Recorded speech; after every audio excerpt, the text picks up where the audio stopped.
Okay, hello. Good morning, good afternoon, good evening, good night, good afternoon. I already said good afternoon. All right, so good whatever time it might be in your location. God is good all the time.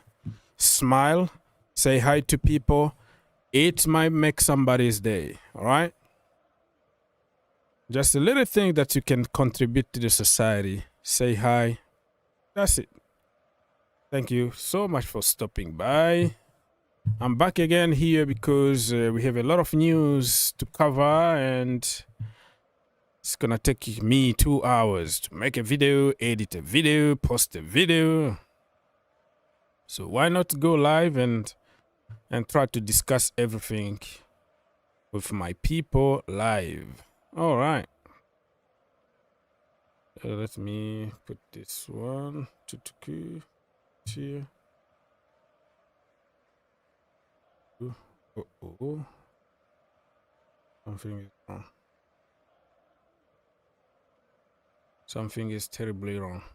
All right, so we are back again here because today was the transfer window, what is called? Transfer window deadline, the small window, 10 days window. It's over now, and you have to wait 6 days from now before the big window opens. So we still have time to talk about businesses. But for people who are going to the club World Cup, all right? For those people, they had 10 days for everybody, but especially for them. That was an opportunity to reinforce your team and then go to the Club World Cup. And they are serious winners. People who won clearly the window, and people who are serial losers. So depending on how you see it, you can interpret and say whatever you want. All right?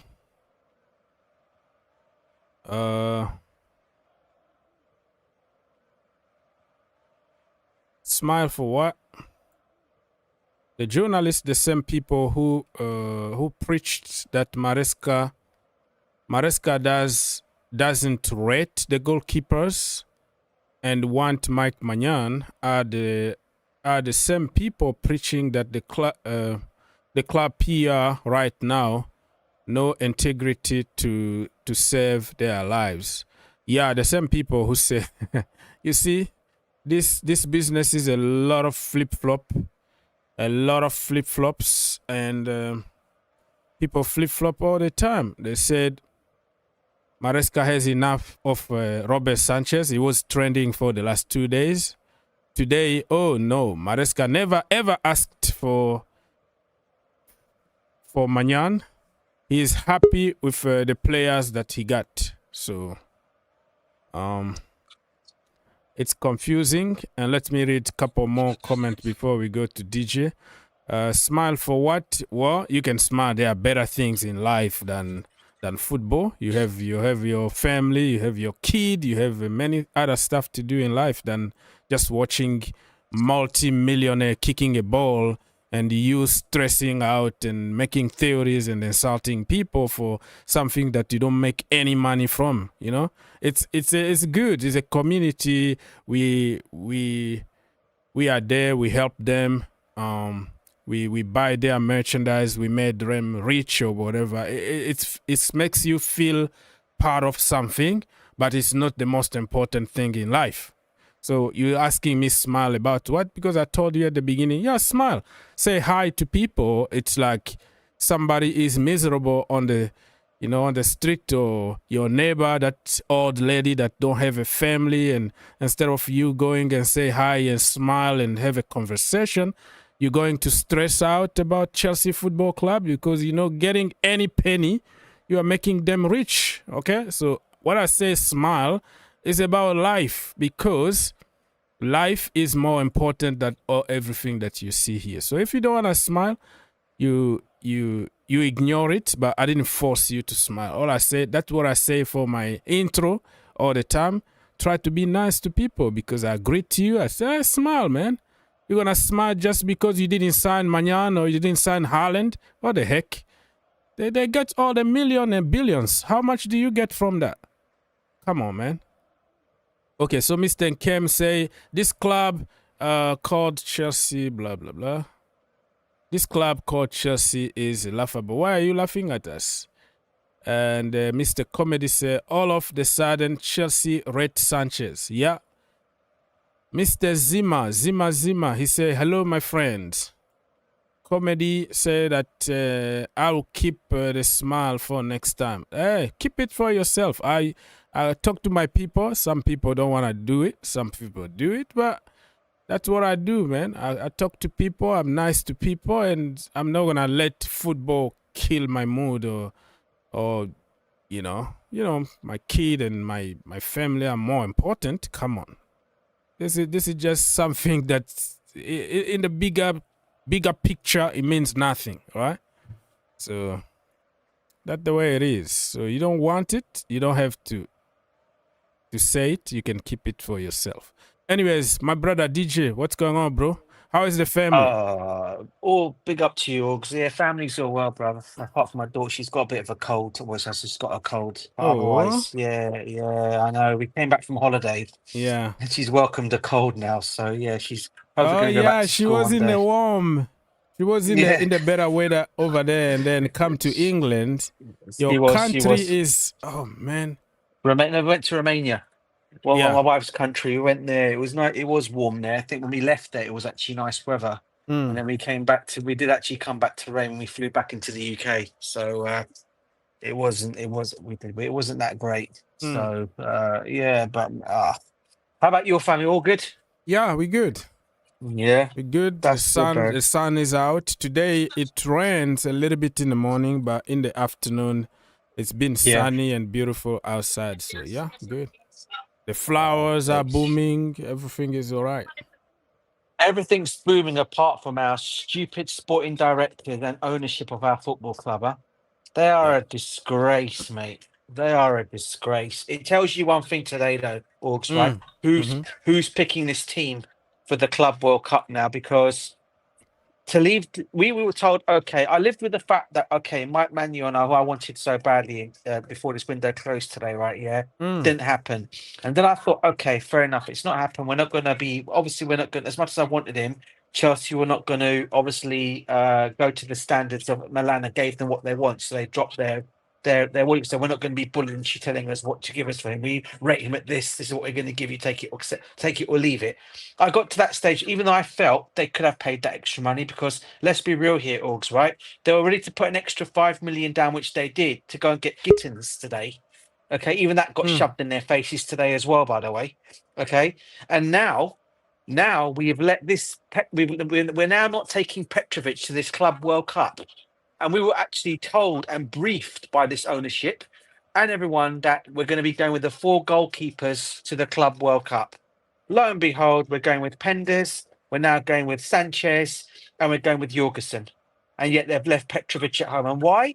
Because he's got multiple clubs looking at him. So they're looking to sell this guy on. And this guy was the best player in France last season. In terms of goalkeeper, I think he was one of the best in terms of clean sheets in the league, and now we're letting this guy not even come to the Club World Cup. It is a disgrace. You have to ask the question, do these guys really want to win this tournament or not? Because to me, it does not look like they want to win this. They've clearly chosen this team today. Okay, when Matt Law came out with it, Petrovic is not going, I thought straight. And then on top of all that, to add insult to injury, I'm reading Joao Felix is not going to this tournament either, by the way, nor is Nisasi, because these are the players that are being sold.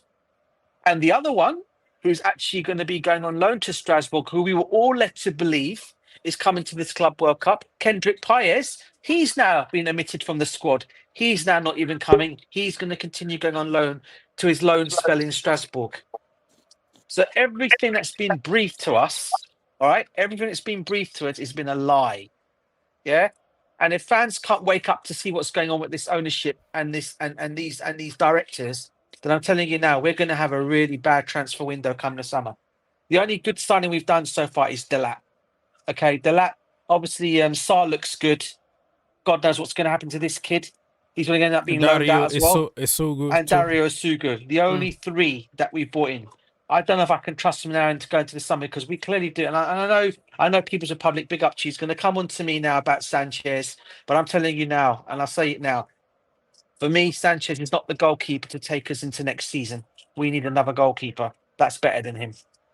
That's just my honest view and opinion. But I'm absolutely livid with today's Do news. you I have really am. like the entire list of players that are going? Because it looks like Matlow been like balancing one name here and then another name there, but I haven't seen I- like the entire list of the Yeah, players going to the.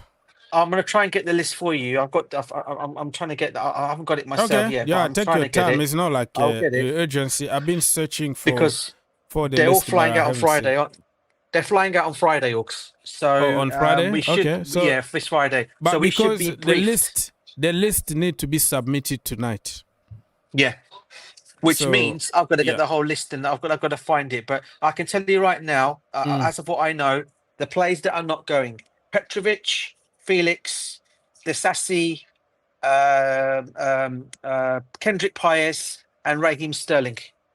They're the ones that are not going at this, as far as I know, of the list that are not going so far. Okay. All right. People's Republic, what you have to say?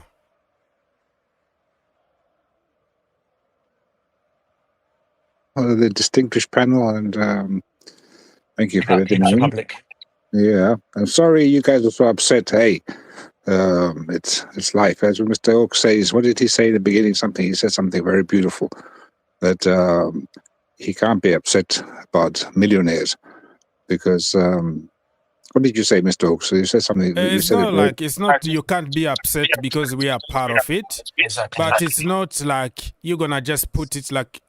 I was responding to somebody who put a comment, say, "Why are you smiling about?" I'm like, "Hey, if I see my kid or I see my family and my dog and my stuff, I have to stop smiling just because Chelsea didn't freaking sign Haaland." What that? So in that sense of like people try to take it as if that was the first in your life. There is God, there is family, there are other stuff, there are work. Because if you don't work, you're not gonna freaking buy a shirt and make them billionaire. So there are stuff that need to be in front there. Even if we say, "Oh, my blood is blue," and whatever, we are part of a community, but there are certain things that need to come first. It doesn't mean that you're not gonna get upset when you lose games. So there is some bad decisions like this from the owners and from the sporting directors and even the manager that we're gonna discuss. But it's not like, that was a specific response to somebody who was saying that don't smile or don't say hi to people just because Chelsea didn't didn't spend another billion. There are people out there who are just looking for food now. Okay, they are struggling there, and you're not gonna say hi to that person. You're not gonna have a conversation and give him some hope just because Chelsea billionaire, we didn't spend another billionaire to players. What that even means? So it has a sense, there is a context that I say that, but it doesn't mean that I am not upset seeing what is happening in my club. But there are priority in life that you have to take, and the football is somewhere there because we are part of the community, but it's not everything in life. So you're saying there's more important things in life than transfer deadline days, and I couldn't agree more. But I have a question for Mr. DJ, if it's okay. And I would like him to address this issue of England getting smashed by Senegal 3-1. This Thomas Tuchel experiment. How is that going? Yeah, not his finest today, was it? Yeah, disappointing to be honest with you. I don't know what he's doing. I still think he's an excellent manager, but I just don't know what he's doing with today's live. But listen, you've got to give credit to Senegal. Yeah, I mean it's the first African team to beat England, I do believe, ever. Especially at home. And you've got to take your hats off to them. They done well. Okay, they played on our mistakes, and they got the win. And that's exactly what it was. I mean, you know, if you look at if you look at where the goals went in, the second goal especially. I mean, how can a goalkeeper, for me, first of all get beaten at his near post, and then on top of all that, get beaten under the legs. I mean, that in itself is hilarious in itself. And then obviously the third goal was a mistake from a waste of time free kick they were wasting and dwelling time on, and they punished us for it. And look, that's what you can only do in football, People's Republic. You make mistakes, and it's up to the other team to take advantage of that, and that's exactly what they done today. And credit to Senegal for that. I've got no what do you call it, words that we deserved what we got today. And now Thomas Tuchel is going to have to take it now in the public in now take it from what exactly has happened to their squad today, because both games were dire. Even the 1-0 win against Andorra, which was a dire game as well. We got a 1-0 win there, and that's when Harry Kane came off the bench and scored the goal. Otherwise, we played rubbish. And people will turn around and say, "Well, a lot of them had the Chelsea." I know a lot of people coming on to the England game after, because a lot of Chelsea players were involved in that game, and I saw the briefings that were coming out from a lot of media outlets, including a lot of other streams, that were mocking the Chelsea players and why England lost. That's nothing to do with the Chelsea players. It's, at the end of the day, I thought football was about 11 players, but because the mainly of Chelsea players in that team, we were getting all the crap coming our way. And you know, today, again, there was only Levi Corwell and Chalobah. And to be honest with you, there were none of those goals that were scored today were any of their mistakes. But I look on it, and they're going to somehow or another they're going to get blamed for it. But in the whole, England today were not great on both games. Thomas Tuchel honeymoon period is over. I think now he's gonna face the wrath of English media that will just examine everything and criticize him for every aspect. But I think you learn more when you lose than when you win. Even when he won the first game, he wasn't happy.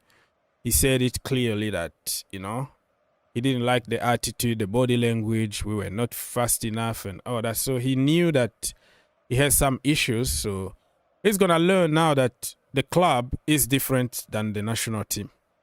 In the club, you are with the players every single day for months and for years. And you try to fix those issues. But in the national team, you don't coach them. You have to put a structure that fits all of them and bring your charisma and your know-how, and you win. You don't have time to coach them. You just manage them. So he's going to discover new things in the national team. But I think English media now are going to start hammering him. And you need to take it. That's what you signed for. But I would prefer them to lose now and learn than go to America and start losing. Because now he learned a lot. Yeah. And to be honest with you, he was actually cold today in the game against Nottingham. Sorry, because the other game was played at the Nottingham Forest ground, at the City ground today. There were some fans telling him, "You don't know what you're doing, and you to be sacked." There were actually fans already shouting him to be sacked. They are telling him already? Yeah, you don't know what you're doing. So they miss started already. Southgate, Sir Southgate. Okay. DJ, there's one word you should have used there when you were describing the goal through the legs there. You should have used the legendary words of Mr. Ice. It was criminal! I wish I could do it exactly that way. Okay, it was criminal for that to happen today. But is it, unfortunately, I didn't watch the game, but is it the tactics, or is it because the players aren't responding to Tuchel, or what is exactly going on? Listen, I'll be honest with you. I don't know what's going on. I personally think that I think we and this is not making an excuse. I'm talking about every team here, right? Every national team. For me, I think these players are playing too much football, and people can sit there and say they're getting paid the money, right? They've had a lot of these players have had a barbaric season, right? They've had, you know, and they've hardly had no break, and it's to them going to the international break straight after. Bear it in mind, you've got the Club World Cup to play for these other clubs. these games could have easily been, I don't know, rested out or given a rest. Because even Thomas Tuchel did say to his defence, he did say the players are playing too many games. It's getting to the stage now where it's getting too much now. And people can sit there and say, well, they're earning bucks and bucks of money, right? It don't matter about that. Players still got to think about a player's welfare. And, you know, especially, you know, you've got a Club World Cup coming up, you know, why are they making all these national teams play these games? This is what I don't understand as well. But unfortunately, it's the way it is. You've still got to get on with it. And unfortunately, England have not looked great in these two games. You could see they slugged over both games. They were sluggish. In both the games we played in, we were sluggish. Yeah, And they were awful.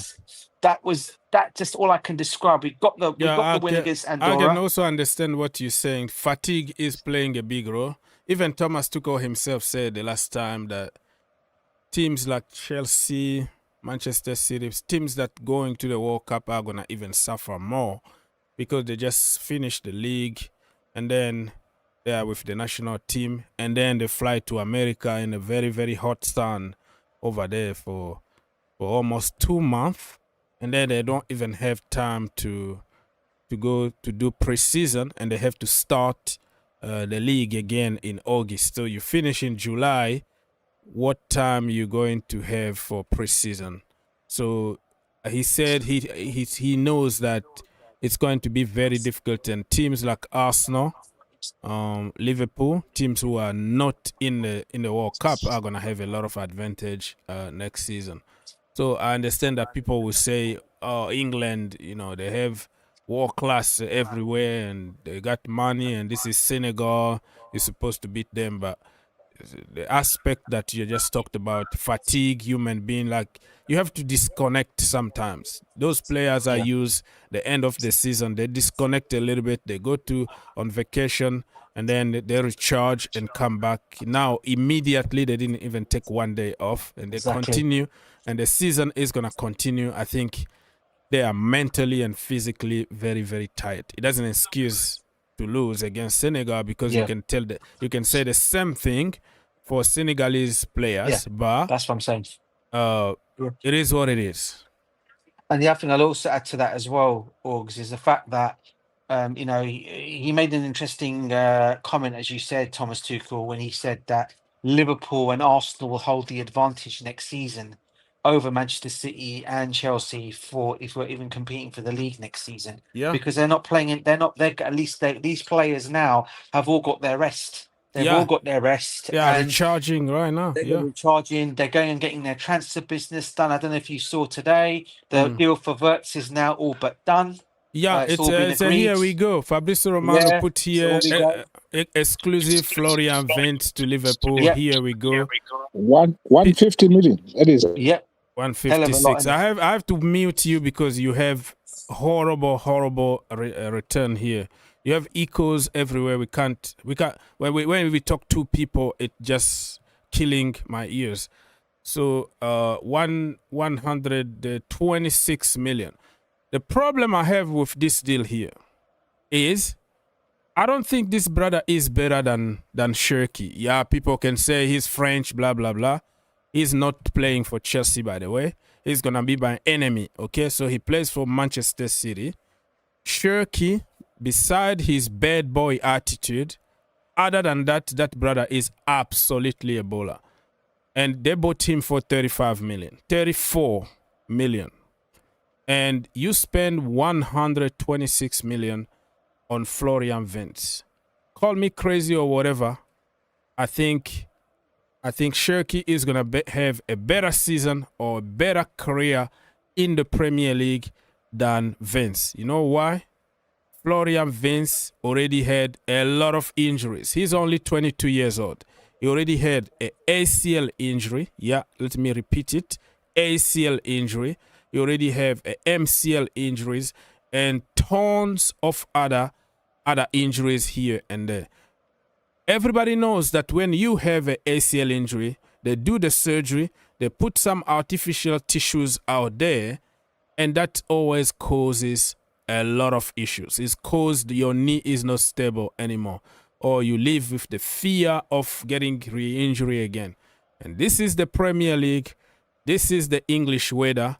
he is going to struggle at some point, and he might be injury prone in the Premier League. When I had to print his injury record. Actually, I posted on social media. I got a lot of hate and oh no, you such and such. That is social media, because I don't care about insult on social media. But I couldn't print it in one page.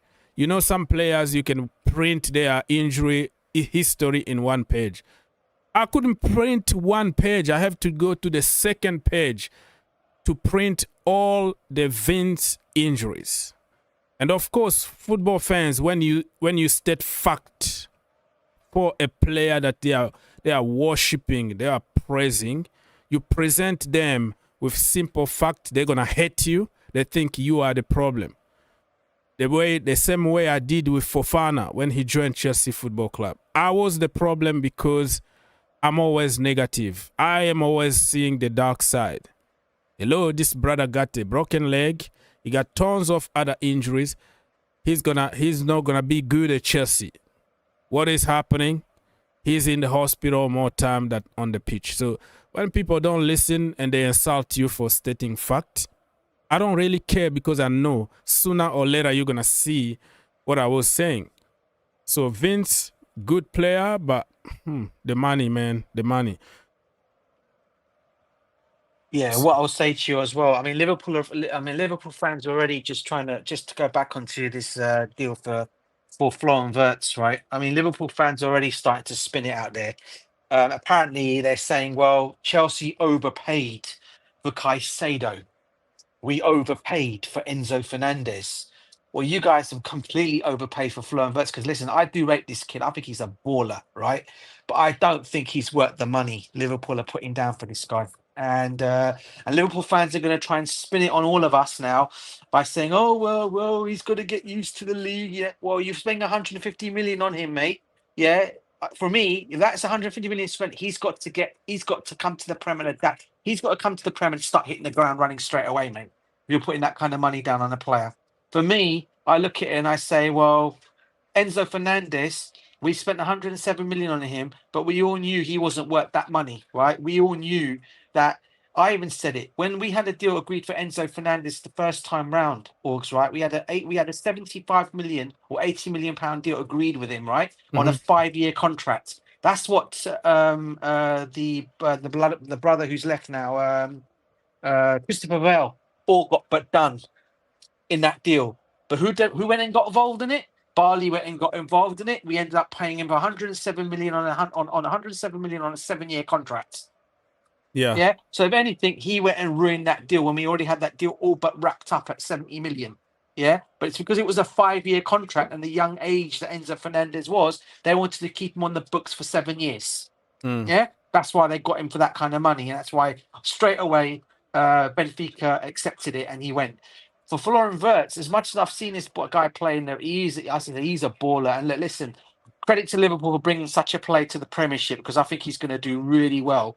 Yeah, but also, my brother, I've seen that kind of level of skill when we signed Kai Havertz. Yeah. Remember, he was the next big thing in Germany back then. But you're gone. And you know what happened in England? They just figure you out very, very quickly, and you might struggle. I'm not saying that he's a bad player. I think the price is just too high. 126 million.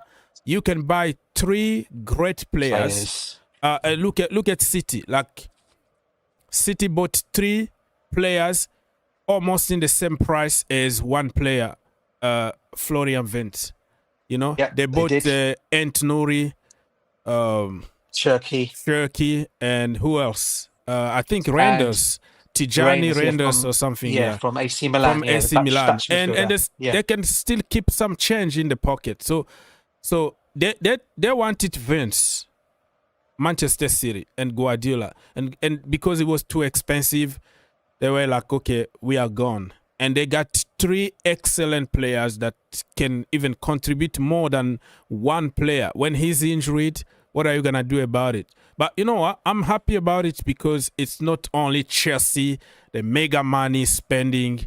He's now the most expensive player in English. They don't have to talk about Chelsea anymore because this one is 126, right? So it's not Caicedo, it's not Enzo Fernandez anymore. He's the most expensive. And let's see, you know, Liverpool, they always act as if they don't spend any money.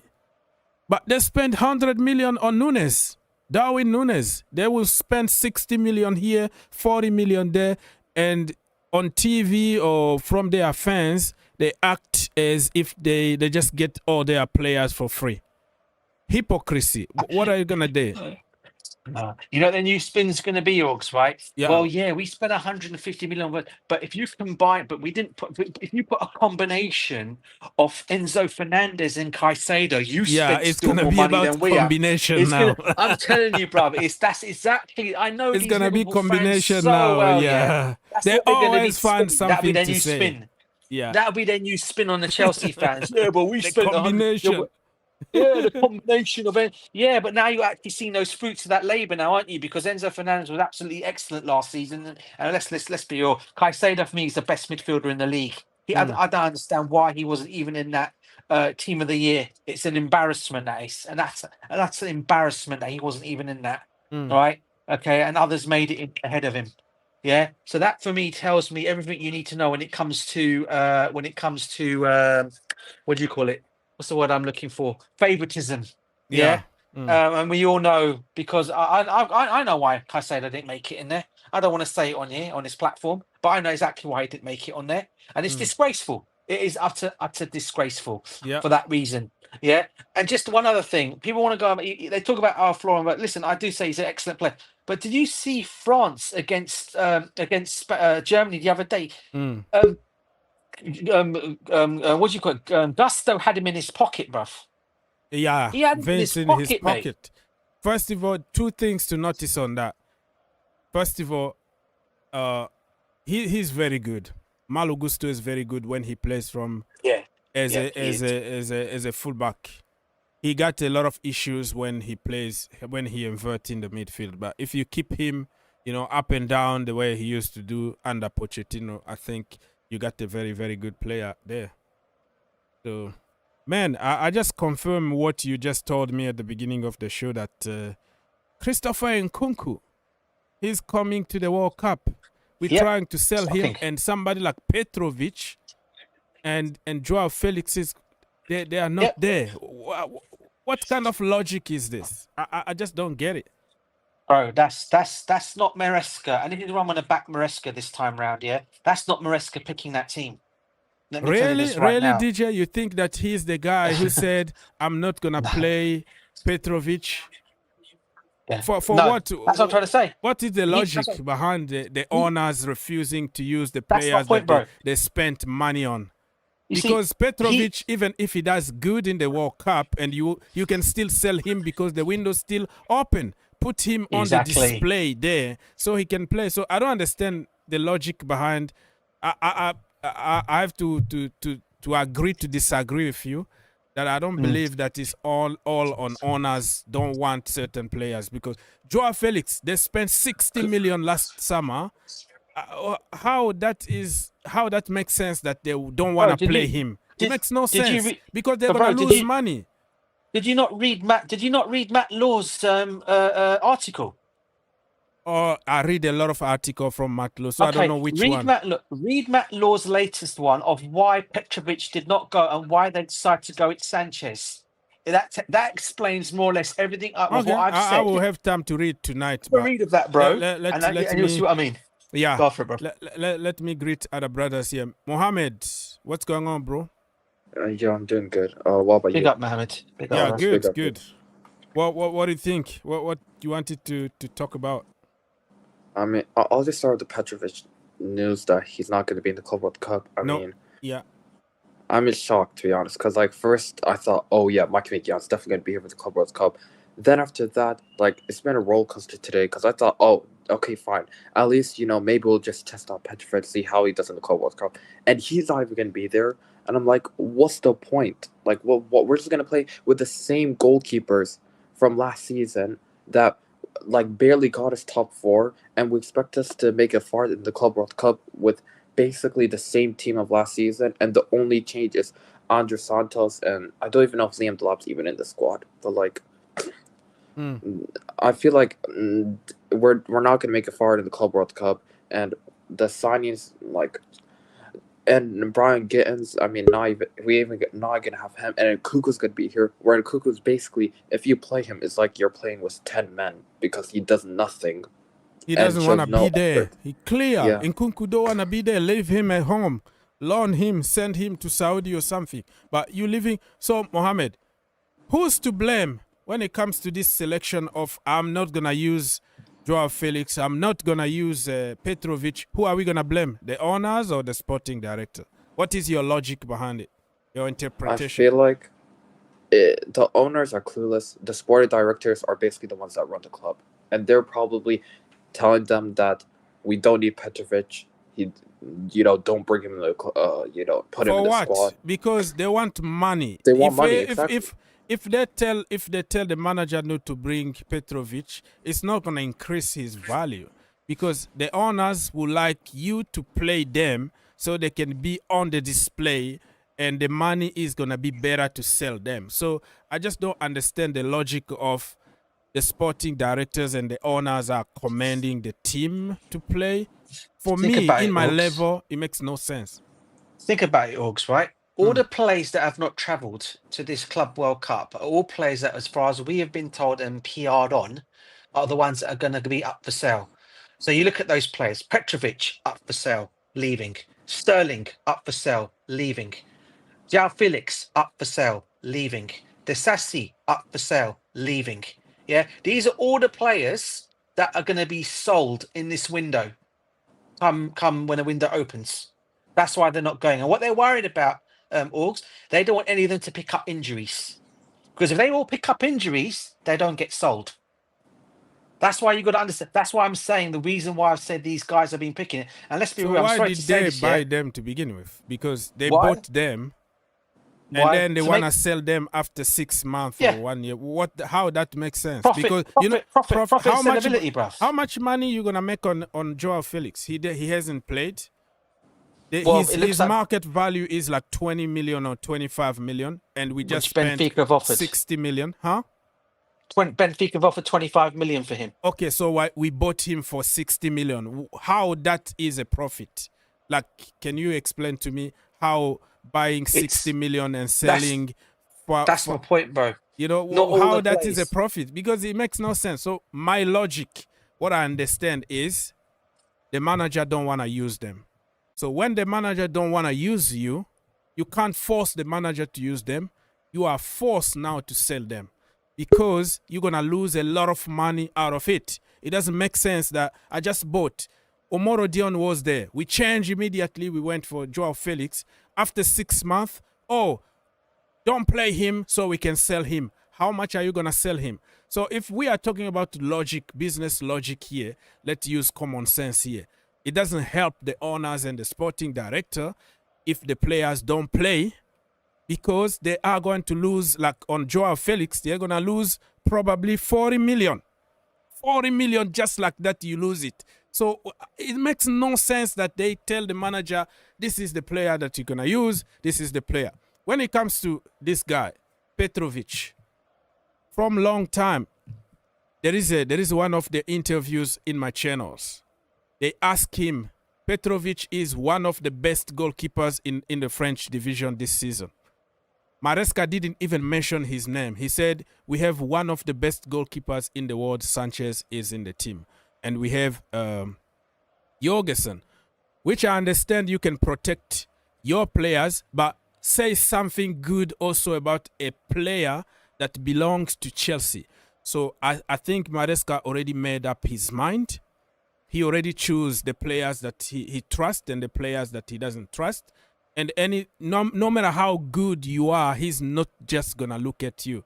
So the owners and the sporting director are like, well, if the manager don't want to use you, and then we're going to try to get rid of you. Do you really think that Enzo Maresca, if he said, I am going to use Petrovic, the owners are going to stop him from using Petrovic?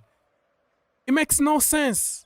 Zero sense in my level. but I respect everybody's opinion here. Makin, who came first? I think Mark and then Makin.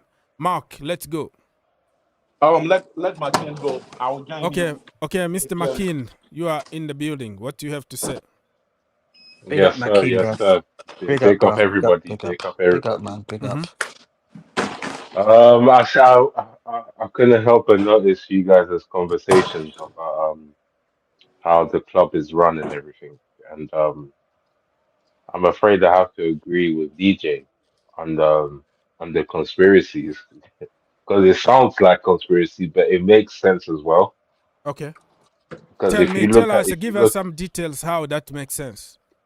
Because like I if just you look bought at a player for 40 million, and then after 3 months he is not playing, and then like I bring him for the heck of it because I have billions, and I tell the manager not to use him so I can sell him for what price and what kind of benefit you're gonna make.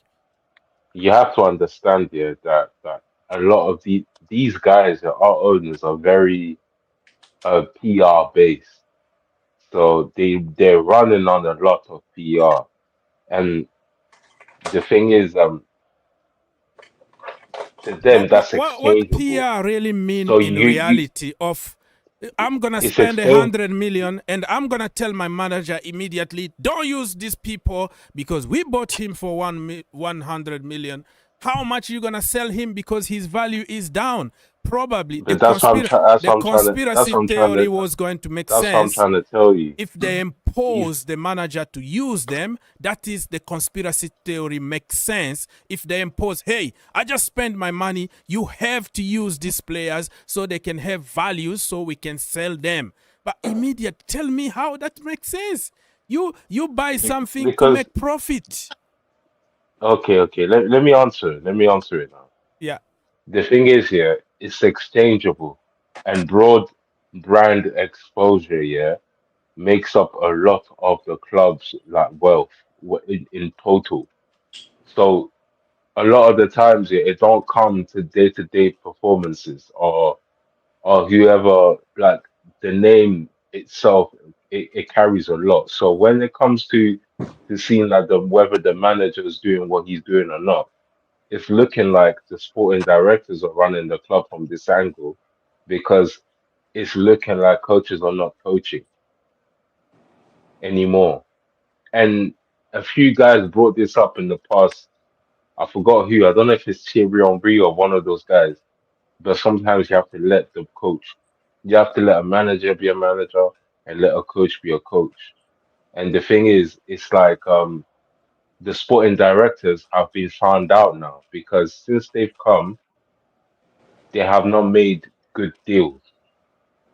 They haven't been able to close on many good deals.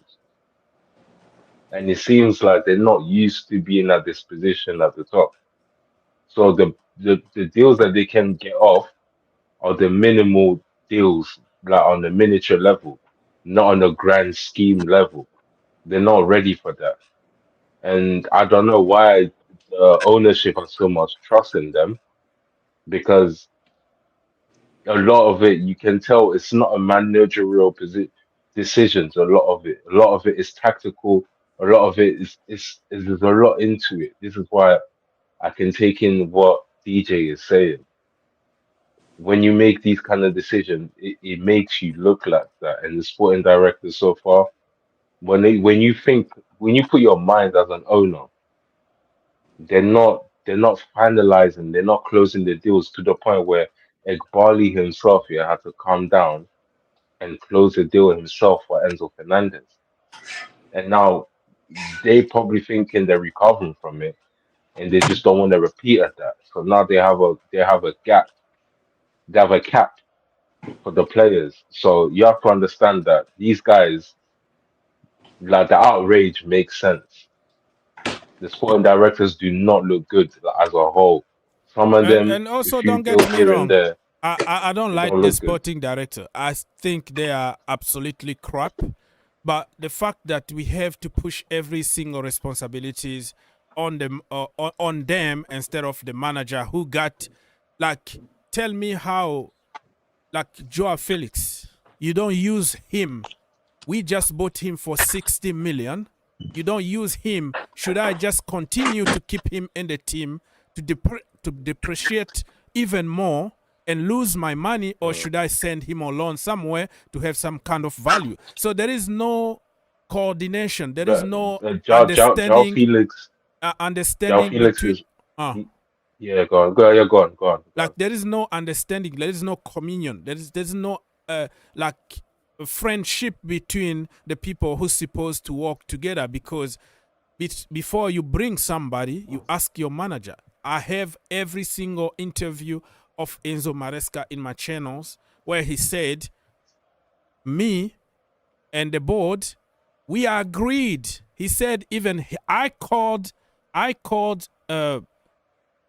Joao Felix to convince him to come to Chelsea. He called Vega.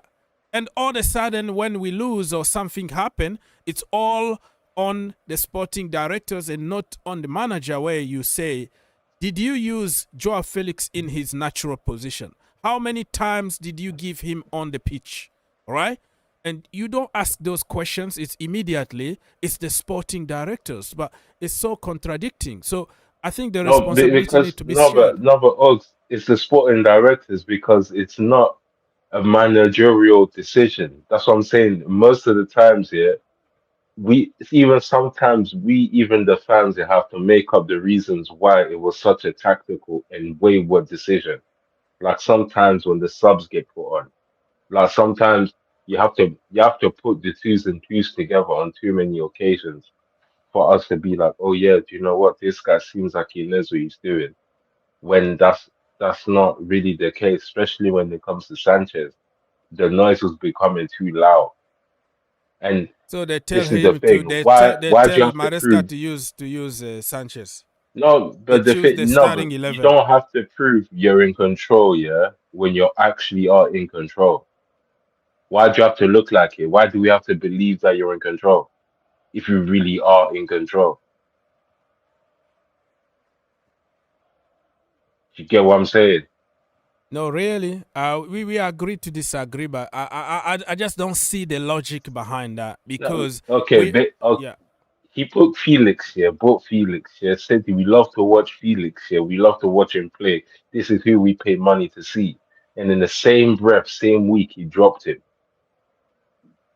So now he either looks like a lying piece of guy, or he's been instructed from a higher ups, or he's been misled by the type of players he's given. If you get what I'm saying. So you have to take that into consideration. All right. Anybody that because sometimes sorry, one more thing. Sometimes when you're a manager, I don't know if you lot done any of it. Sometimes you're not in control of your shortlist. Sometimes your shortlist is presented to you, and you have to pick from there, and the favorable options are there already as it is. So it's about your adaptability as a manager. Can you make it work? And this is why many people are going to remain mad at the sporting directors, because they're not closing any big deals. They're not closing the main ones. They're only getting kids, and they're only getting lower levels. Wow. And this is what he signed for. Remember when he took over, he said, I love this team. I came to this team because how young they are, and they are open to new ideas, and they are versatile, and I can mold them. Like, basically, I can make them to my image. That's what he said. So let's not change the rules and pretend as if Maresca was there and ask, because Poch left because he asked for more experience. He asked to keep some old players they didn't want. And Maresca was like, yeah, this is what I signed for. I came here for this. And we make decisions together. So out of the blue, when something is not working, let's go to the sporting directors. But for somebody who accepted the same job, he is innocent and is all on the sporting directors. I just don't get it. but it's almost impossible to convince people who already believe in something else. But I will keep an open mind. Sporting directors, owners, absolutely crap. The manager, also decision making and the winning mentality, and absolutely what he's been doing was absolutely crap. And at the end, he managed somehow to play a little bit common sense football, and we won few games and we won a trophy. But the entire season was just like absolutely, a disaster. So now I hope that I was wishing that we learn from the last season, but it looks like we're not gonna learn, because you're going with Robert Sanchez. We know what we're gonna get from Robert Sanchez, and let me tell you something. You go on my page here on Twitter, you will see those videos, those interviews that I put together to show you. The day that we won that Conference League, the first thing that Maresca said, if we won this cup because of Robert Sanchez. We finished top 4 because of Robert Sanchez. You have to understand that players can go up and down, up and down. He was already preparing us to accept Robert Sanchez as a number 1. I said it the same day. I got destroyed. I have an agenda, blah, blah, blah. But you can see it. He loves Robert Sanchez. Today. And do you think he really loves Sanchez? Yes, or do you feel like he has to love Sanchez? No, because they brought him, they put options in front of him. Don't tell me that the sporting director came, they bought Petrovic, who was absolutely amazing under Pochettino, and they brought another one from Spain, Jorgensen, and they have Petrovic, they put them in front there, and they're like, all right, we're going to choose one for you. Why are they spending all this money for what?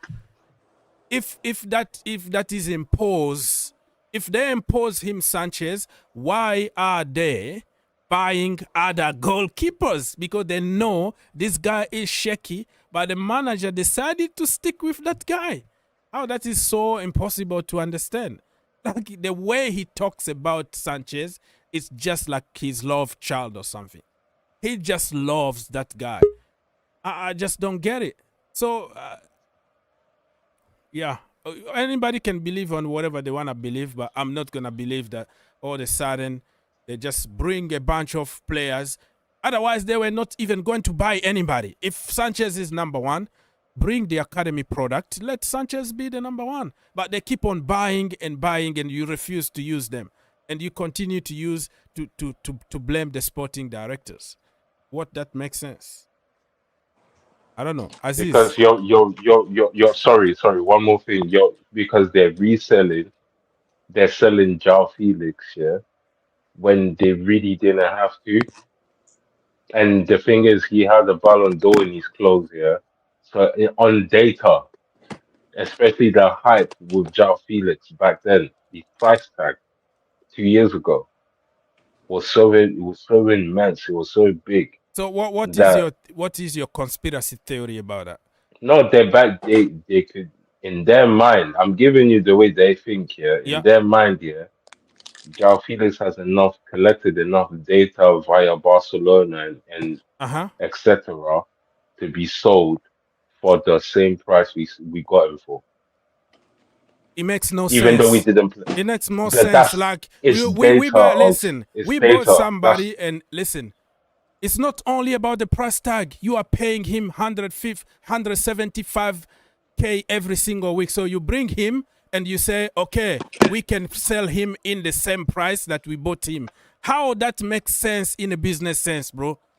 I have businesses. How that makes sense? Okay, we're going to buy Italy, him, so we hope to maybe get the same money want to buy you. after paying him millions and millions, and we hope just to get the same money that we just bought him. Make it make sense. Maybe it's because Milan can't afford him. Maybe there's teams that they feel like that can afford him, that should be, they're probably talking to those teams. I just don't get what you're saying, bro. You're trying to fabricate something here. I respect your opinion, but that conspiracy theory makes zero sense in my level. but I will So then, respect. so Huh? why would Maresca say, you know what, he's a good player, a great player, and then next week, yeah, we just don't see him at all. Because that's Like, what he's supposed to say. We don't see him because he doesn't want to use him. He said, "Oh, for balance, you so know." Maresca's a liar. Yeah, he said yes. He's all for balance and whatever, but he knows that he doesn't like him. He doesn't want to play him from his natural position. Okay, if So Maresca's a liar, okay, yeah, I can take that. I can take that. yeah, he's a lie. He's you can call it PR for to be polite. Is that what he's supposed to say? Even if he knows in reality, he continued to use Christopher Nkunku. Nkunku is on the list for the World Cup. For what? Everybody knows that he's gonna stink the place out. He's not gonna play. His mind is not there. Why are you playing him? And what Joao Felix ever done to you for you to bench him all the time and not take him to the World Cup? How that has to do with owners? Because owners want Joao Felix to play football so they can get even their money back. Right now, they're not gonna even get half of the money. That is not business, bro. Business is about making profit. No, And you're gonna I'd like to give He's going to go on a Maresca, cut price. Joao Felix is going to yeah, go on a man, cut price. I yeah, and I'd guarantee you like this to give right now. Maresca He'll more go on a credit cut than price. that.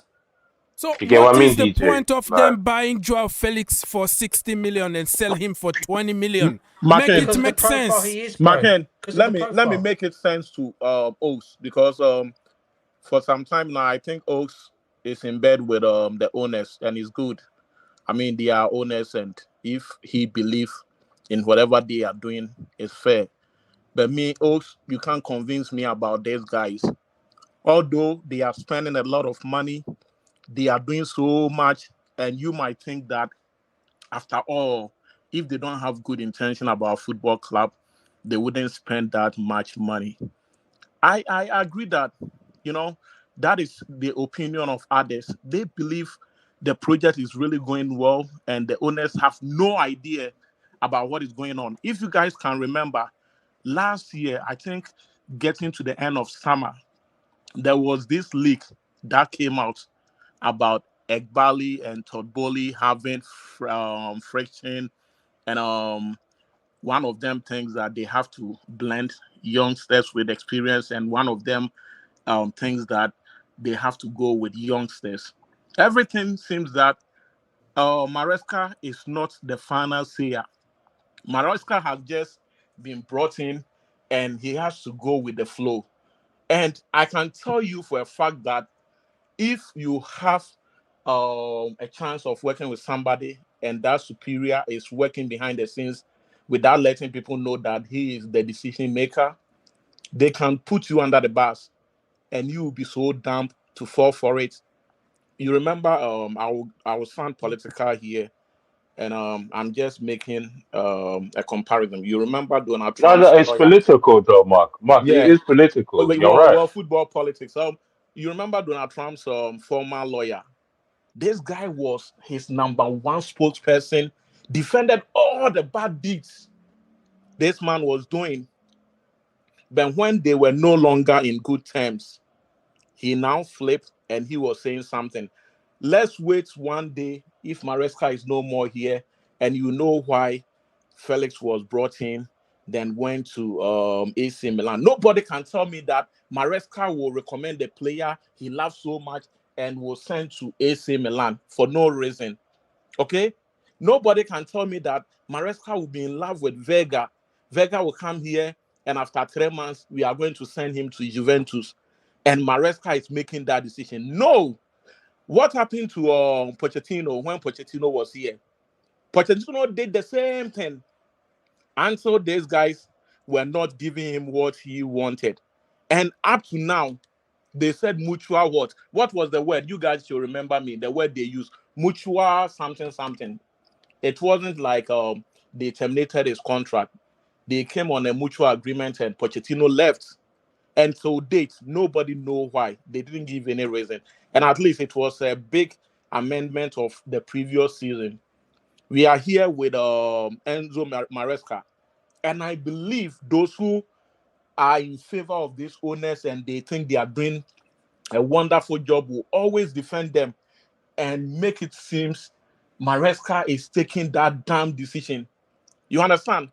We are going to this Club World Cup. Liverpool is not even there. All right? We have qualified to the Champions League. Why? We always wait and we don't give an ample time to incoming, signings. And we will just go and the season will be so difficult.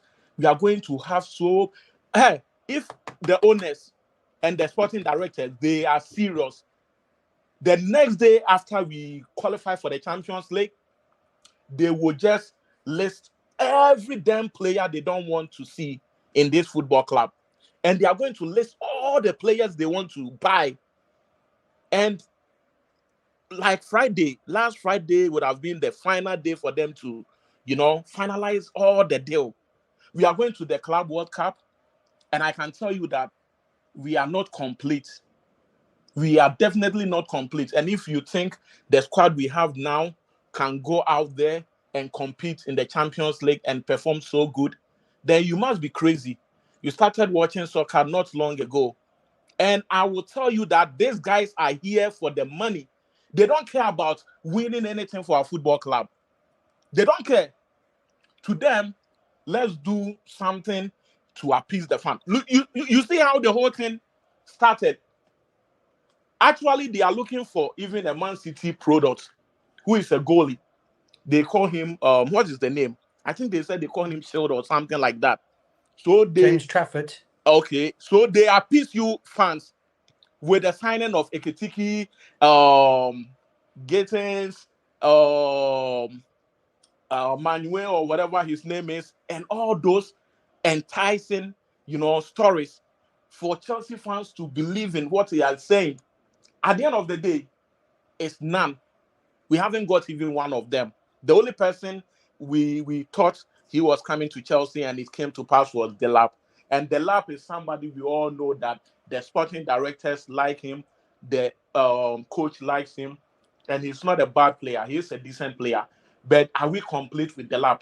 I would say no, he's a prospect, but you can't put all the responsibilities on a young player who is now coming to play in the Champions League for the first time to tell me that you go out there and perform like Drogba and all these wonderful strikers that we've had in the previous years. And you guys are trying to defend these owners. I'm not going to defend them until they do the right thing. Look at Manchester City. They are complete. Every damn player they want, the player is now at Man City. They are almost complete. Look at Liverpool. They know Trent was going to leave. They started working on Jeremy. The moment Trent left, Jeremy was coming in. And are we going to compete with Liverpool when the season starts? Can we even compare ourselves to them? Because this is a team that knows what they are doing. Trent came in. He has been there for the past 2 weeks. He's training with them. If we need to improve in a certain area, do you think we will be better than Liverpool, who have gotten all their players? They know Nunes might leave. They know Luis Diaz might leave. They are working on other players. They brought in Wirtz. You understand? So they seem very complete. They are not even going to the World Cup. Okay, so let's try to make it a little bit short so we can go back and forth. Okay, man, let's try to conclude, make a point, and then we're gonna move to the next point because it looks like we are all over the place. So let's what I want to tell you is, I know your credibility as a host of this show. We've been here. If I don't even know you, it's almost 2 years or even getting to 3 years. I know how you are a man of your words and you believe in bad and you don't believe in bad things and you believe in good things. Don't try to. I respect your decision that you are trying to sometimes protect the owners and try to say some good things. These guys need to do better. Okay. I wouldn't say it's an intentional thing, but if that's how they want to run this football club, then it's not going to be attractive for somebody to buy it in the next 10 years. If this is how Abramovich did, I don't care what people will say about Abramovich's achievements at the football club. He wanted to win, so he did the right thing. He spent the money. You guys are spending the money. You spend the money unnecessarily. You couldn't bring Maignan because of how many million pounds, £3 million. But you have the guys to bring Amarugu or whatever the name is, who hasn't even touched one single ball. Yeah, Amugu. Yeah, Matisse Amugu. You brought in Amugu. You brought a player from Atlanta FC. I don't know where that guy is even. Yeah, Caleb Wiley. So I got your point, my friend. We have like 10 people waiting here. So we're going to be a little bit short. We're going to come back to you. First of all, when you accuse me of I'm supporting the owners or the sporting director. I don't like you see just one side. You let me finish this, please. So, finish. What I said is, if you heard me at the beginning, what I said, I'm not happy about the owners. I'm not happy about the sporting director. Let's go to the next level of the coaching decisions on the pitch. I'm not gonna be happy when you put Chaluba as a right back and you have Anchapong, James, and Malo Gusto sitting on the bench. I'm not going to say that the sporting directors told the manager to do that so we can lose. So all this conspiracy theory make no sense. I'm not going to accept, in my level, it doesn't make sense that I just bought a player for 60 million and immediately I tell the coach, okay, don't use him. Don't use him because we want to sell him. That makes sense because if the player doesn't play, the value is not up, you're going to lose money. One example only of Joao Felix. If you don't use him, his value is 20 million. We bought him 8 months ago for how much? 60 million. So tell me, what kind of logic of business, even a 5 years old, is going to tell you that you buy for 60 million and you sell for 20 million? Let me finish. You talk like for 10 minutes. You talk for 10 minutes. Then you continue. You know, Felix deal wasn't done. It's just one example. Because they I wanted could to get give rid 1,000 of examples. Because you said here that those owners and the sporting directors are telling Maresca to continue to play Sanchez, to continue to play certain players so they can sell other players. What is the logic of you spending tons of money and sell that same players after 6 months for less than half of what you bought? How that makes sense in a human level? How in the business level? So for me, Maresca refused to play them, and the owners and the sporting director have no choice but to sell them. They bring you product, you use them out of position or you don't use them, so they have no choice but to get rid of them. It's logic, but your conspiracy theory makes zero sense in any level, my friend. Ox, let me ask you a question. Greetings to everybody. Let me ask you a question. Does a coach have final discretion on who plays? Yeah, I believe so. Yes. Okay, perfect. Does a coach have final discretion on who? Blue Ice? Yeah, that's me, my brother. I greet you, my brother. Big up, Blue Ice. Sorry, bro. Big up, my brother. Yes. No problem, man. Big up Dan as well and Mark. Does a coach have final discretion on who he doesn't want to play? Yes. Okay, so why are we crying about logic? Why are we crying about logic? Because they said that when everything that is happening to Chelsea has something to do with the owners and the sporting director. So I said, yes, they are bad people, but in the coaching level, on the pitch, making those little decisions about the system, who is coming on, who is going off, who is going to be benched. I don't like this, I don't like that, is the coach level. Absolutely. It's the coach level. That's what I'm saying. And a coach has a right to say he wants Joao Felix or not. Yes. That's exactly the problem. It's actually not, guys. Guys. Hold on. Let me just finish here. Jesus Christ. No, listen, if a coach decides that Joao Felix, despite the politics cooking in the background, you understand? Because I do understand the football politics playing in the background. What we see on the pitch belongs to who? The manager, the coach. It belongs to the coach. So whether he decides to play, I hear you guys talking Petrovic. I hear you guys crying all over the place. If he doesn't want Petrovic won't play. If he doesn't want Felix, exactly. But they're saying that the owners tell them not to play him. No. It is because the concept and the ethos of the club, does not come down to the manager. I don't know where people got this from, where the final decisions all come from the manager. It Even doesn't. selecting the starting 11. Listen. Oh, Nobody's that's saying the it. point. Listen, nobody's saying anything about final decision. Nobody. We're talking Yeah, about. because you guys are saying Hold you on didn't want now. Felix, and they Hold on now. Listen, let's actually play. Let's play house. Let's play house. So let's say now, right, that the owners have gone ahead and bought how many players do we have now active? I don't know really. Let's say 20. Let's say with 23 players, right? More Now, than that. Okay, and so you're telling me that the owners will say to the coach, "I want these guys to play." Yeah, according to them, all the that what you're selection and saying? every Come on. decision Come is on. made by the Come on. owners and the sporting No, directors. listen, it doesn't work that You way. know, It doesn't Hold work on, that let me way. just talk now. Let me talk. there's Let a me talk. Let me talk. you know Let me systems here. Let Okay, me go on, finish. bro. Let me finish it. Listen, if the owners go ahead and spend 1 billion on a player, and the coach doesn't want that player, that boy is not going to play. Exactly.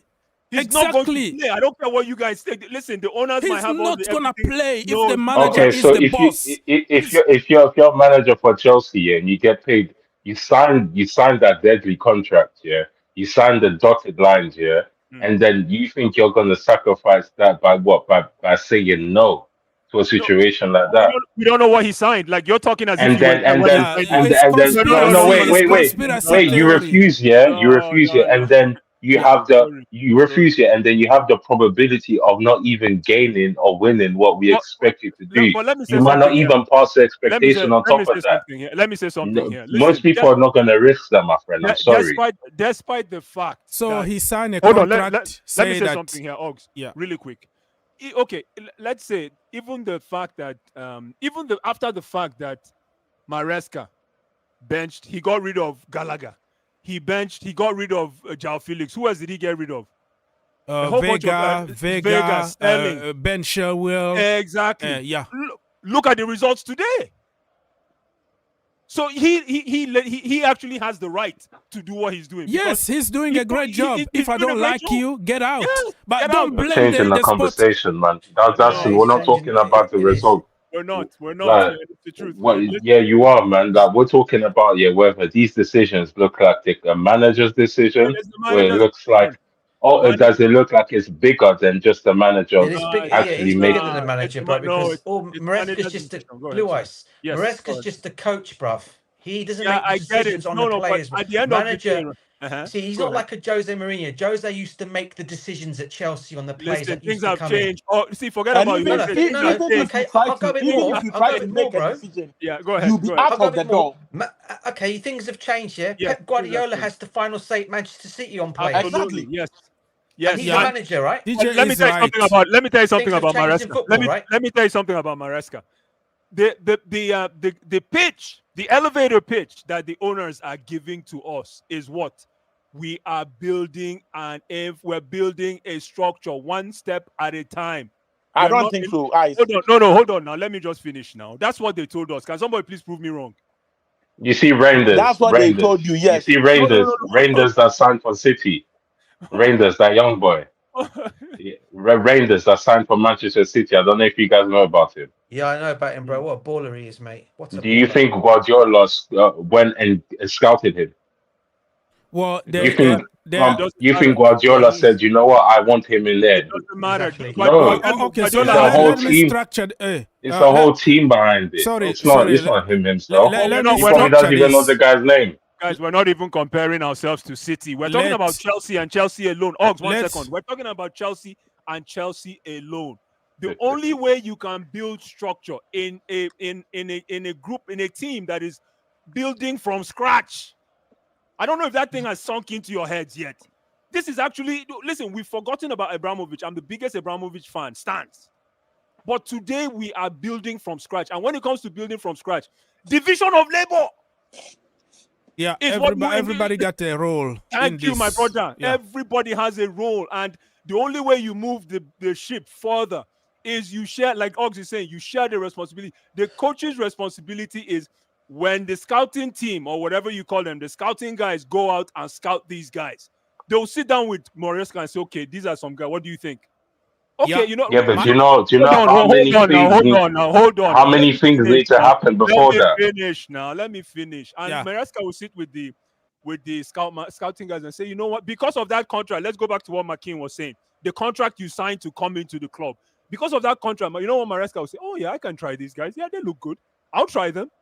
And 3 days later, Maresca will come back and say, yo, I don't need this guy. But what you are saying, you are just speculating, he didn't right? Even try Petrovic. Ice, you are speculating. He didn't even try him. They're speculating in everything, my brother. Let me greet Dan. Can I greet? He didn't even try. He didn't even try Petrovic. You can't sit there and say he gave a chance to this player. We don't need Joao to Felix. We're not game, bro. Not even one game he played in. Got rid of him. DJ Saab, listen. I want this thing to hold on. I want this thing to sink into your heads. We are not a charity. We don't give. I'm not saying we are, Hold on. You have to come and take your shirt. We're not giving you no shirt. Let that sink in. Come on. But if you don't give him the opportunity, how would he take the shirt? Is that what you're saying? If he doesn't have the opportunity, and how is he going to take the shirt? You know that shirt here. That logic is why Nottingham Forest are where they are. You know that, innit? I don't know. I just know Chelsea, bro, and we're doing well, bro. That's all I'm saying. We're doing well. No, we made Nottingham Forest by doing that. For the fact that we qualify for the Champions League means nothing. And if we are not careful and we don't prepare very well for the upcoming season, it's going to be a very big time disaster. Okay, let me ask you a question. Let me ask you a question. Mark, let me ask you a question. Do you think we prepared very well last season? Last season? Yeah. We didn't prepare well. If we had prepared well, we're going to win guys, can I say something very quickly? Can I say something?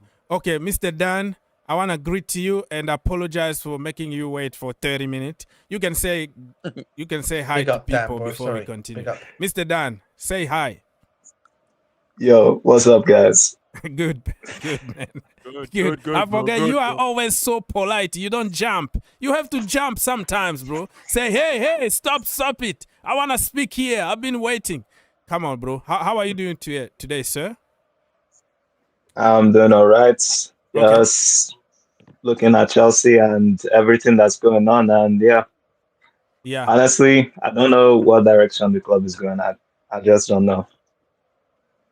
Okay, what are you more disappointed about today? Yeah, honestly, about like everything really, especially the whole goalkeeping scenario. Okay, and just what the club directors are saying, or what the club is saying. Initially, they said they'll try to give all 4 goalkeepers a chance. That they now put Petrovic.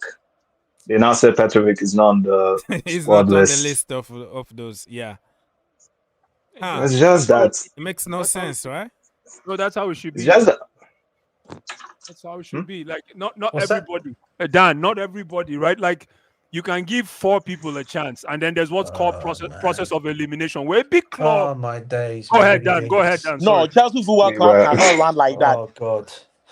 We can't run our football club like that. Just because you have this philosophical, psychological relationship with Petrovic and all these players.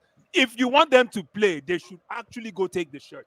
Not stand and expect the coach to give him a chance. No. Bro, what chance have they had? But Petrovic has proven. Then how is Petrovic supposed to like just from the French league? Listen, Petrovic. This coach looked at Petrovic's games last season or the season before, and I bet you last season, go on. And I bet under Poch, right? Under Poch, exactly. And I bet you he's been watching him at France as well. Listen, coaches have their own scouts. If you're a coach and you don't have your own scout, you're not supposed to be in the business. Ice. I respect your opinion. I respect your opinion, but I think when it comes to Petrovic, there is favoritism here. Like I don't think he was given a chance to evaluate properly because that guy being the best in League One. Thank you, and guys, you know why they don't want to give him the opportunity? Because he's somebody they can really sell. Yeah. Hold on. The reason why they don't want hold on. The reason why they don't want to give Petrovic the opportunity, okay, is that they know this guy soon will cost about £80 million, and they just don't want him to come to Chelsea, and their supporters will be like, oh, finally we have our number 1, so we ain't going to allow this guy. What I don't understand, Mark, what I don't understand is that should be more of a reason to play him. Exactly. No, but the reason is they What have. are you talking about? Hold on, I'm saying that the reason why they don't want him in our football club. Yeah. If So they want him in our football club, he'll be going to the Club World Cup. I don't what know. about the 80? What about the 80? No, you said something about 80 million. So we don't want. Yeah, because you think no team will come for him. Okay. You think no team will come for him? They want to sell him. They will sell him. Guy, get this straight. Petrovic will be sold. Get this straight. If you listen, if the coach has an eye on for you that you play on his team, you play on his team. I'm Conor Gallagher's biggest. What is the reason why? What is the reason why? Hold on, Ice. Let me ask you. Hold on. I will ask you one question. What is the reason why you think he's not in the Chelsea team right now? Let me tell you why. Yes, go. Petrovic or who? Yeah, Petrovic. Because he's not in Maresca's plans. Why? That's thinking because Maresca doesn't like the guy.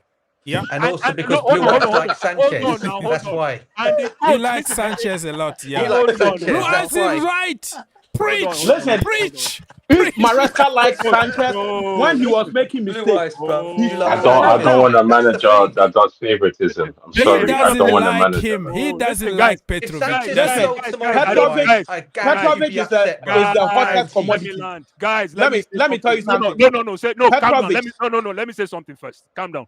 Listen, I don't know how many of you played professional. I'm going to throw this because it's sounding like it's making sense that none of you has played professional, got paid. Have you anybody here got paid playing football? No, I've played. Okay, make your point. Make your point. I played the game. Yeah, make your point, please. Make your point. Because me, I went to college. I pay my college because of football. No, I'm talking about professionally, not college. Yeah, it's kind of professional. Kind of. It's not, bro. Then also, I got paid coaching. Listen, that's different. That's different. No, that's different. I'm built different. I'm talking about how many of you has had an agent? Don't look for me. Don't search me. Make your point, please. Make your point. Make your point. Let me tell you something. No. I have stayed in Clubhouse. Hold on. I've stayed in Clubhouse before. I've come across with great footballers, and I know the game. Okay, good. You understand? Let me say something. Yes, sir. Yeah, make your point. How many of you has had an agent for over 10 years? No, and your agent got paid. Hold on. Make your point, bro. Make your point. You're making everybody here idiot. You're making us look idiot. No, how many people here has had an agent? All right, make your point. Make your point, please. Okay, good. Make your point, please. Guys, see. Yeah. See, a coach doesn't owe anybody shit to put him in his team. If a coach, it is a coach's responsibility to choose his 12 or his 22. Yeah, I agree with you. If you don't make the cut, it's not because you can't play. It's because politics caught you away.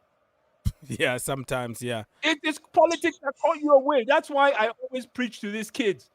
If you want a ball, go get your shirt. Make whatever it takes. Go get a shirt. Don't wait for anybody to. You know when he makes that decision, he has to explain that to the directors why he made that decision. Exactly. Thank you. But look at his position. He finished fourth and he won a trophy. Yeah, but so he has something to say. Yes, but that fourth position itself was shaky. No, stop. We're enjoying it, man. We're enjoying that fourth position, my brother. DJ wanted to say something. Go ahead. No, Andrew, I'm going to take you with Aziz very soon. Be patient a little bit, please. Yeah. Go on, DJ. Listen, what I'm saying to Blue Ice, right? What he's saying is making sense. I'm not debating he's not making any sense here. He is. But what my point is, is I look at it from all angles point of let me say that again. I angle it from a perspective point of view where you need to look at a player, give him an opportunity, and then you make your decision if this player is good enough or not. And he did. We've not seen Petrovic under this manager since he's come in. Listen. Yeah. Okay, so that is my point to you, Blue Eyes. You can say all that, which is what you're saying is true, but we're talking about opportunities here. Let me tell you something. You need to give up. You need to look at players before you make a judgment on them. Let me Am I not right in saying that? Exactly. Yeah, you're right. I agree with you. Let me say something to you, DJ. You're absolutely spot on. But Maresca, as much as I hate, you guys know I'm not a Maresca guy. I can't stand the guy. But yeah, me neither, bro. Maresca is doing, right, is so smart because he can play on the fact that this is a growing team. He's playing on that philosophy that, you know what, this is a growing team. So anything he's doing, even though it's a mistake, you guys told me this is a growing team. I don't know if anybody's getting me here. This is a growing team. So most of his decisions, right, will be, he's probably watching Petrovic. I don't have time to start evaluating Petrovic versus Sanchez. This train is moving. You guys are not getting the point. Can you hear me? Let me give you one aspect before we move. Yeah, one aspect people forget here.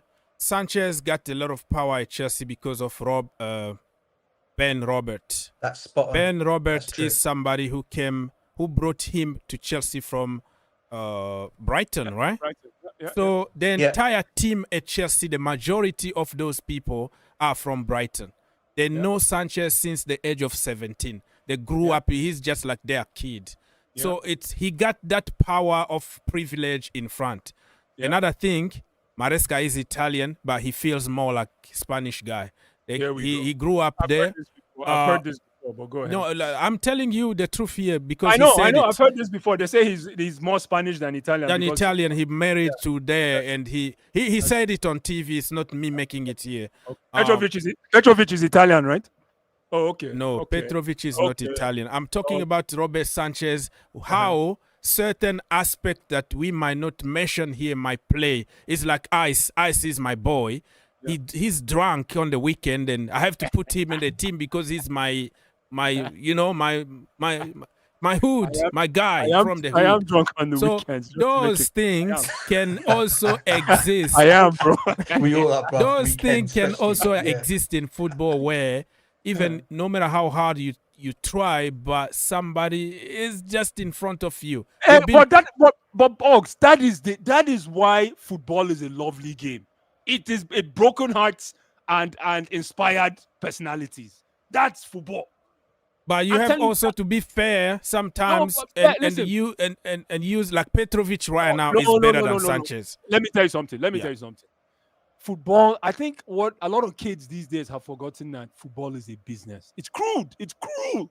Football is a business. It's monies and cents and results. But you understand? So the way they are running this football doesn't show that they really want to earn money. So it's more or less saying, Blue Eyes, that it's not about winning. They are pretending they can earn money, but they are rather going to lose money. No. Ogs is saying, why don't we be fair? That's what Ogs is saying. Why can't we be fair? Take away that phrase, why can't we be fair? Football is business. If the coach picks you, if the coach is not picking you, you know what your job is in a team? Let me see who knows football here. If a coach is not picking you, what is your job in that team? Can somebody answer that question? And I'm very serious. No, answer it yourself. No. See, that's what I'm saying. People don't know ball. Let me answer it for you. Okay. If the coach is not picking you, you do whatever it takes to start. Okay. You do not all the time. The problem is not all the time. There are some. The problem is why is it that? Hold on. Why is it that this Brazilian guy in Tottenham? Yeah. What's his name? This Romero? bad boy. The other guy with the one? Who? Oh yeah, Richarlison.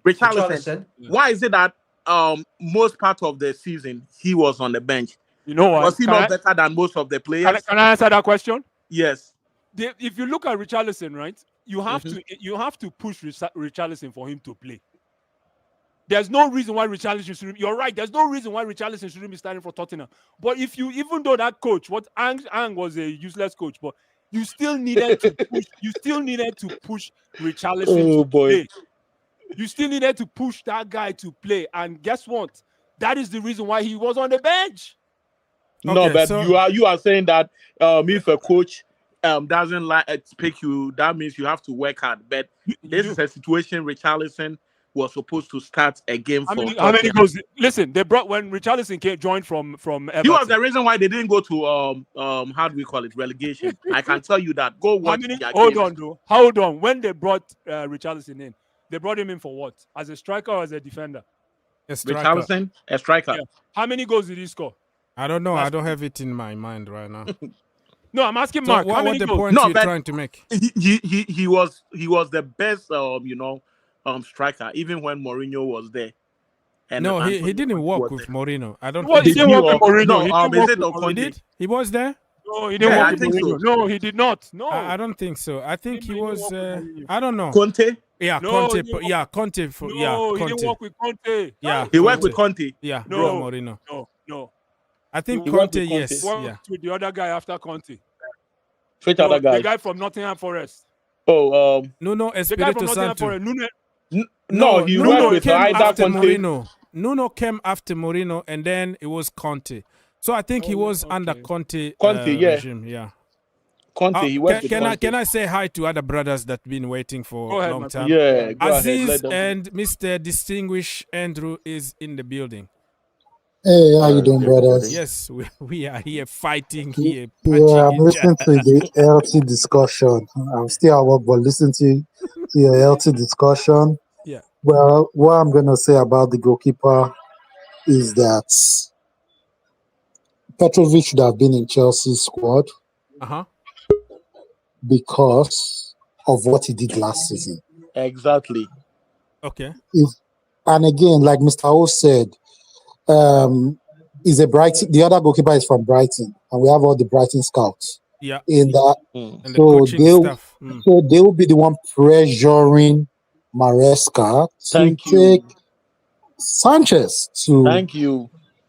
Because one thing Pochettino did was Pochettino didn't kiss their ass when he dropped Pedro. What's his name? Sanchez 2 seasons ago or last season for Petrovic, and what happened? Loyalty cost his job. In fact, I've been fighting with Aziz, but this one, I agree with him. side. Mr. Victor, I'm gonna take you very soon. Don't worry. Secondly, again, let me finish. Let me finish from Mr. O's aspect. The goalkeeper from France, I can't remember his name. What's his name? Manuel or whatever.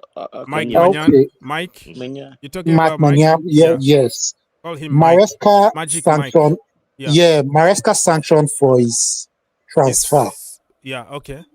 But AC Milan and Chelsea, the two sporting directors didn't agree on terms. The first one said, okay, let's pay the 25 million. But the other one wanted to lowball. Let's play 15 because he's on.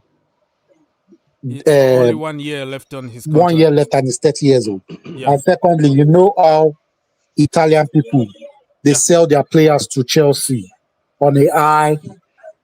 And they want to get our players on free, literally. Yeah. So I can see that. And also I can see where Maresca is like, okay, you guys didn't give me the manual, the world-class goalkeeper I wanted. I'll take Sanchez just in case if anything happens. Don't blame me. Don't blame me. Yeah, that makes sense. Blame the board for not giving me the goalkeeper I wanted. Okay, that makes sense too. That's a good point. That's a very good point. So these are, we can look at it in both ways. But who are we going to blame is the board because we are not acting as a big club. And I see again, football is about profits. I'm not going to go out there and go buy a player that is 1 year left to his contract. I'm buying expensively. Wish I can come back in January. I can still withstand Sanchez till January. Okay, goalkeeper, I want you back at Chelsea. Who's going to lose? Do you know if the board have gone to go talk to Maignan in the back there? Okay, don't sign. We will get you in January or we'll get you for free. That's what Real Madrid does. So, AC Milan. The problem I see with that is if we wait for January or get him on free, I'm afraid another team might jump to the opportunity. Even Manchester United can go in. I think PSG are looking for a ball-playing goalkeeper, and his Maignan is from PSG, by the way. So he might be going home because they're gonna offer even more money there. Manchester City. Remember last summer, Ederson almost left and went to Saudi, and the last minute, I don't know what happened, but Pep Guardiola decided not to let him go, so he stayed. So I see those big teams might jump to the opportunity because I tell you what, Maignan is 30 years old. He still has 1 year left on his contract. Apparently supposed to be cheap, but for his quality, 25 million is a good price for him. And you know, if Maignan has joined Chelsea, there is no way Sanchez will be like, hey, I want to be a second goal. Okay. He will one other question. How much did Real Madrid sign Courtois? How much? Chelsea. Yeah, it was like 12 million. I forgot about the fee. It was 12 million. How much? Yeah, it was 12 million. You know that? Only? No. Yeah. I think it wasn't up to 20. Probably was more than that. I promise you, it wasn't up to 20. How many years was left on his contract? He was in his last season of his contract. He ran out of his contract at What? Chelsea. Courtois? Yeah, they signed him for 12 million.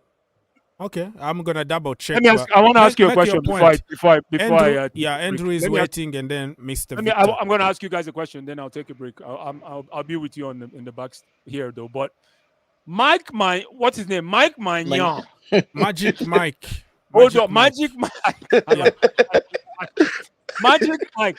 I want us to talk like with footballing brains on. Magic. How many goals did Magic Mike concede the past 5 days? About God! About 7 goals. Hold on. 6. This was 6 or 7. Oh, thank you. What defenders were? Okay, 6 or 7. Number 2, Maignan, and this is, I'm not trying to be funny. Maignan and Sanchez, who's a better goalkeeper? Maignan, for me. Okay. Mike, yeah. Okay, let's say hi to other brothers that join us, and we're gonna go around. Mr. Andrew, go on. Hi, gentlemen. I hope everybody's okay. Congratulations to Senegal today for beating England emphatically. Yeah. Thomas Tuchel honeymoon period is over. Yeah. Yeah. So anyway, I was just listening to everybody's got points really. I think it's just 6 of one and a half dozen of the other. To be honest with you, in regards to like the decisions from the manager as well as from the board as well. So I mean, it just seems to me the way that the board are operating is somewhat haphazard. And a lot of it doesn't make sense to me, to be honest with you. They've got this opportunity to get a world-class goalkeeper, especially that you're now in a Champions League spot, and you would have thought being there, it would have forced the hand to say, look, all right, if we want to try and achieve something in this competition, we've got no choice. We need to bring in some quality players. But I don't know, they just don't seem to be doing that really. So it's really quite confusing. I don't know if anybody else want to join in. That's just what I wanted to say. So. Okay, Mr. Victor. I think once or twice between one shy, something. There's a saying like that. You go out once there, bitten, twice shy. Exactly. You go out there and you spend 200 plus for 2 minutes. You are very far away, my brother. We can't hear you. Victor, we can't hear you, please. You can't hear me at all? Yeah, now we can hear you. Yeah, go on. Okay, you go out there and you spend 200 million plus for standard midfielders who are not necessarily giving you back your money's worth. You learn. These guys are business people. They came into the system. They wanted to spend money. Look at how much money they spent. We became the $1 billion flop club. Everybody was talking about, because they were buying they were buying anybody that came on there. We had competitions with Liverpool for Lavia and for Caicedo, and we won both. So nobody can say that they are not willing to spend the money. But I think when they did that, they realized that that's a lot of money for a person to come on the stage, come on and kick the football. And we have to be very careful moving forward. We have a bit of headroom to spend money, but they are being cautious because they know that all the other clubs know is Chelsea. If it's Chelsea, this London club has the money to spend. And I'm sure if Gittens, for instance, was targeted by a second-tier team in the Premier League, they probably will lax a little bit and take the 42 million quid that we offered last minute. But that's the thing. You have to establish. You have to tell people this is how you operate, and that means that for a window or 2 or maybe 3, it might take you in 4. You will have to lose these players. You will have to frustrate your fan base and tell them this is the new way we're going to go about things. And if we give in last minute, people will think that it's still old Chelsea and we can squeeze whatever we can squeeze from them. That's 10, 15, 20 million more. So they are trying to make sure that they establish a new culture for the club and are buying, the policies and the way we do things. And that means that for a few windows, we the fan base will suffer because it's very clear that you should go out there and buy, a player of that caliber and give him 25 million, Flemignon, or whatever his name is, and give 20 to 25 million for that player. But but honestly, the guy is 31 years old. Your policy is that anybody after 30, you are very careful. I don't care if he's a goalkeeper. Yes, a goalkeeper, you can get another 10 solid years from him because it's just a goalkeeper. But I don't see it if you have on your books already 6 or more goalkeepers. We have more goalkeepers in our team than any other Premier League club. So you keep adding on just because you want to, when you know that you have already 5 capable ones, or at least 2 or 3 capable ones that can man the post for you. So for me, I feel like I agree when people are not, we fans get excited because obviously the money doesn't come from our pockets, but we get very excited because we want to see these new players to come in and help, show up the teams. But they are very careful because at the end of the day, when you get them in, you still have to foot the weight bill, the salary cap and all of that. And to think about how many players this club already has, I am in on making sure that you proceed with process and you are very careful and judicious with your spending. And so if the player has only 1 year left and you might get a competition if you wait until January to talk to that person, then the player wasn't meant to come to Chelsea in the first place. If they are meant to come to Chelsea and they really want to come to Chelsea, you will, they will open the door for themselves and come to it because it's a big, great club. Chelsea is, and people should want to come to us and do the background work to make sure that they get a chance to live in London and be with Chelsea. And if they don't want to, then they can go somewhere else. Sometimes you have to really draw the line and say, this is it. There's a new culture here. We're not going to pay more than we value the player. Maybe a little bit more. With Gittens, for instance, they came back and said, we're going to give you a little bit more from what we think the valuation is. And they said no, because they think it's Chelsea and Chelsea will pay 75 million for Kai Havertz. Why wouldn't they pay that kind of money for this player? You see? So that's what I have to say about this deadline day. It feels frustrating, but I feel like they are trying to really inculcate in the minds of a lot of potential business partners or, of potential clubs that we will buy from, that Chelsea is no longer the same Chelsea that would just pony up £100 million because you asked for it, Okay, yeah, that makes sense. All right, so can I just say something in regards to what Mr. Victor Andrew, said? go. I mean, I agree with you to an extent, but what I would say is that if the club is not trying to obtain quality players, they're not really showing their ambition. They're not really showing that ambition that they want to go further than, they want to do more than what they achieved last season. Getting in a good goalkeeper. This Gittens, I'm not familiar with him, but he's a right winger. He's a right winger, I believe. Left, I think. Left. He can left play winger. from Okay. left and right, but mostly left. Yeah.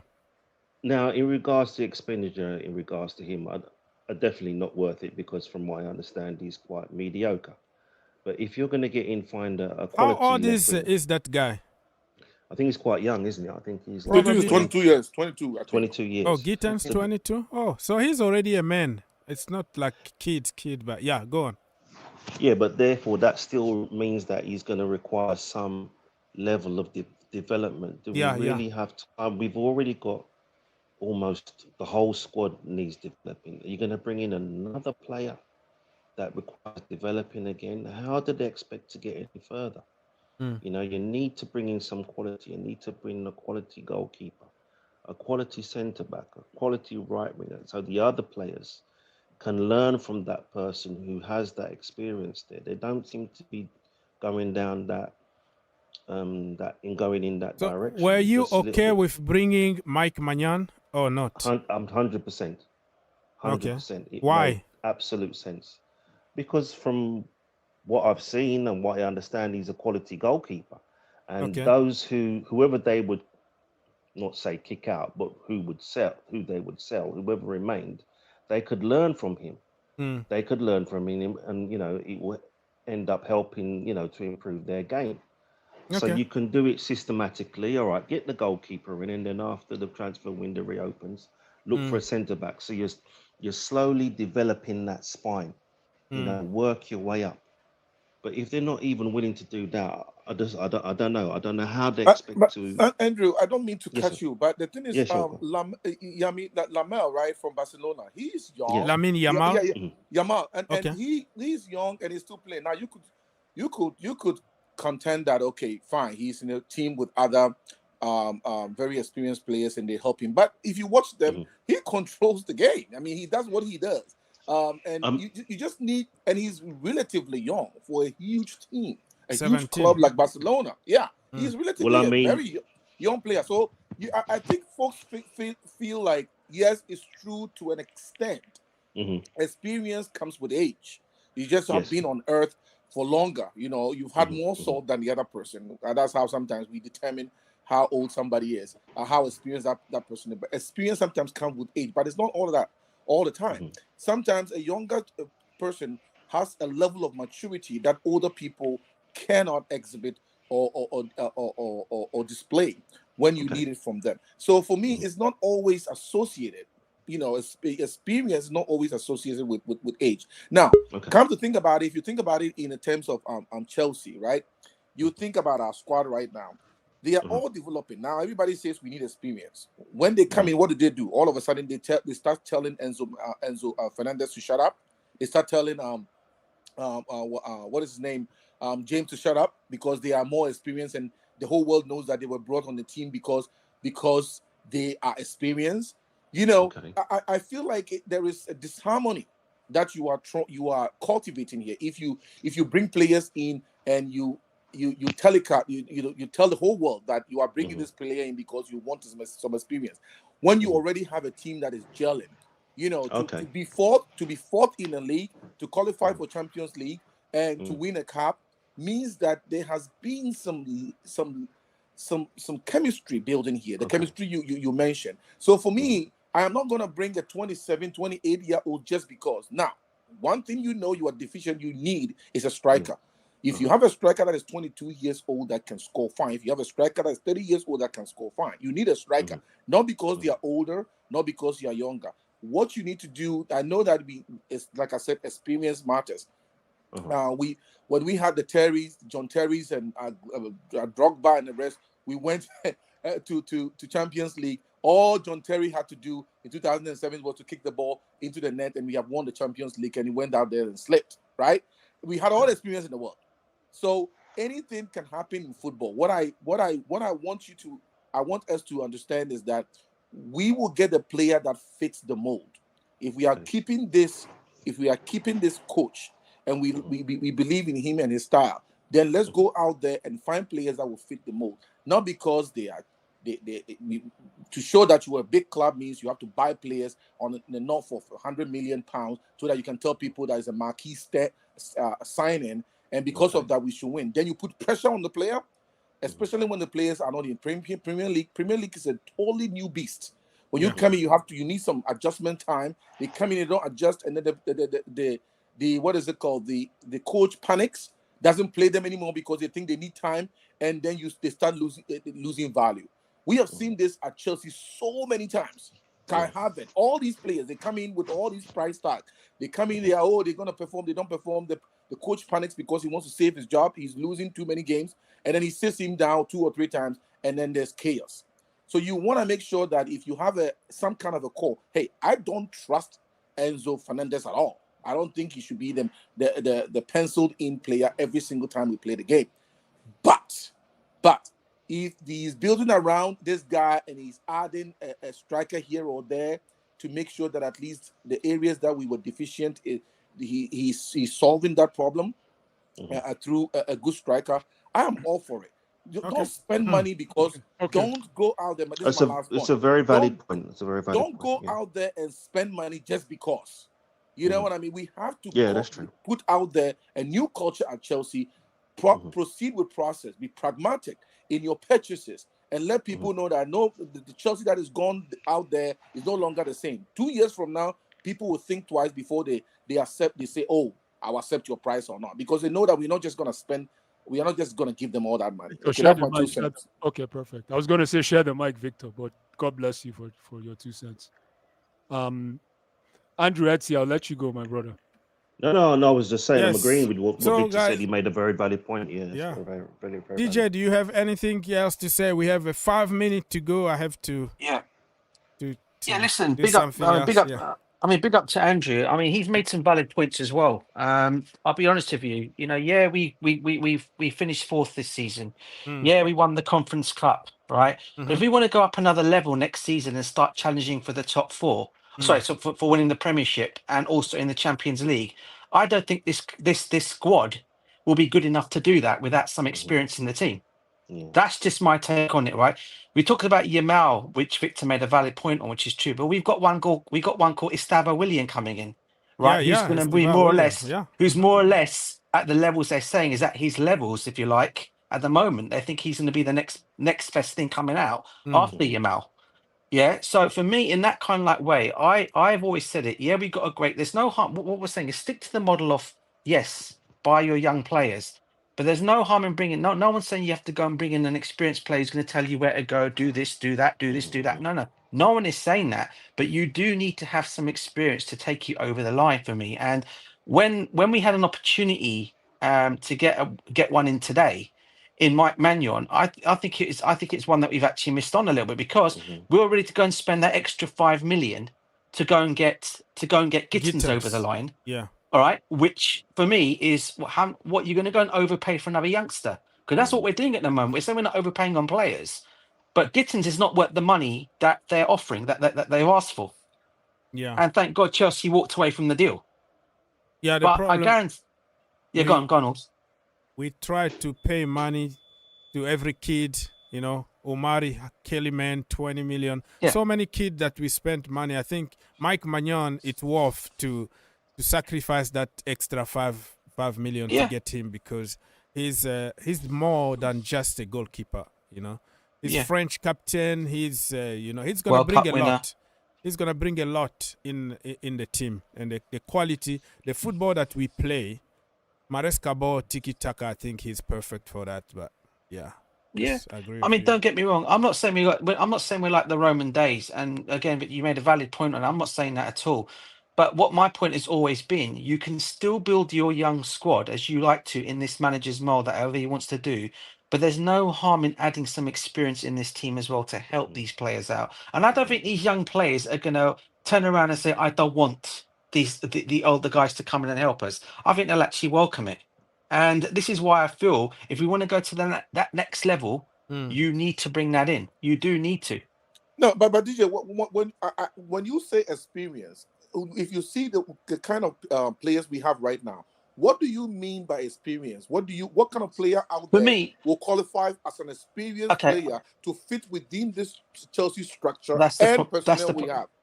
That's the problem is the player that I've asked to mention. If I asked to throw out a name, for example, to you out there, the problem that's going to be, it's not the fact that it's his age. It's going to be the wages. And I can throw one out there, and whether they ever sell him is another. It's Marquinhos from PSG. Now he's an experienced centre back. Yeah, look, you know, he could be someone like that could actually marshal this defence and help this defence out that needed. But because of the wages that he's going to command, the buying him probably won't be the option. Won't be a problem. It's just the wages he's going to ask for. And this is the problem we're in at the moment. You need to bring up. You can get those players that are out there. You know that will take a wage of what the owners want to pay, and bring them in as experience. It's just finding the right ones are out there. I mean, as I said, I'm not sure how much. I don't know what, for example, the centre back at Inter Milan's on. The one everyone's talking. I don't know what his wages at the moment. I don't know what he's even earning. I think that's why it could be less wages than Marquinhos. But I like Bastoni. Yeah, he's an excellent player, mate. That's what I mean, Victor.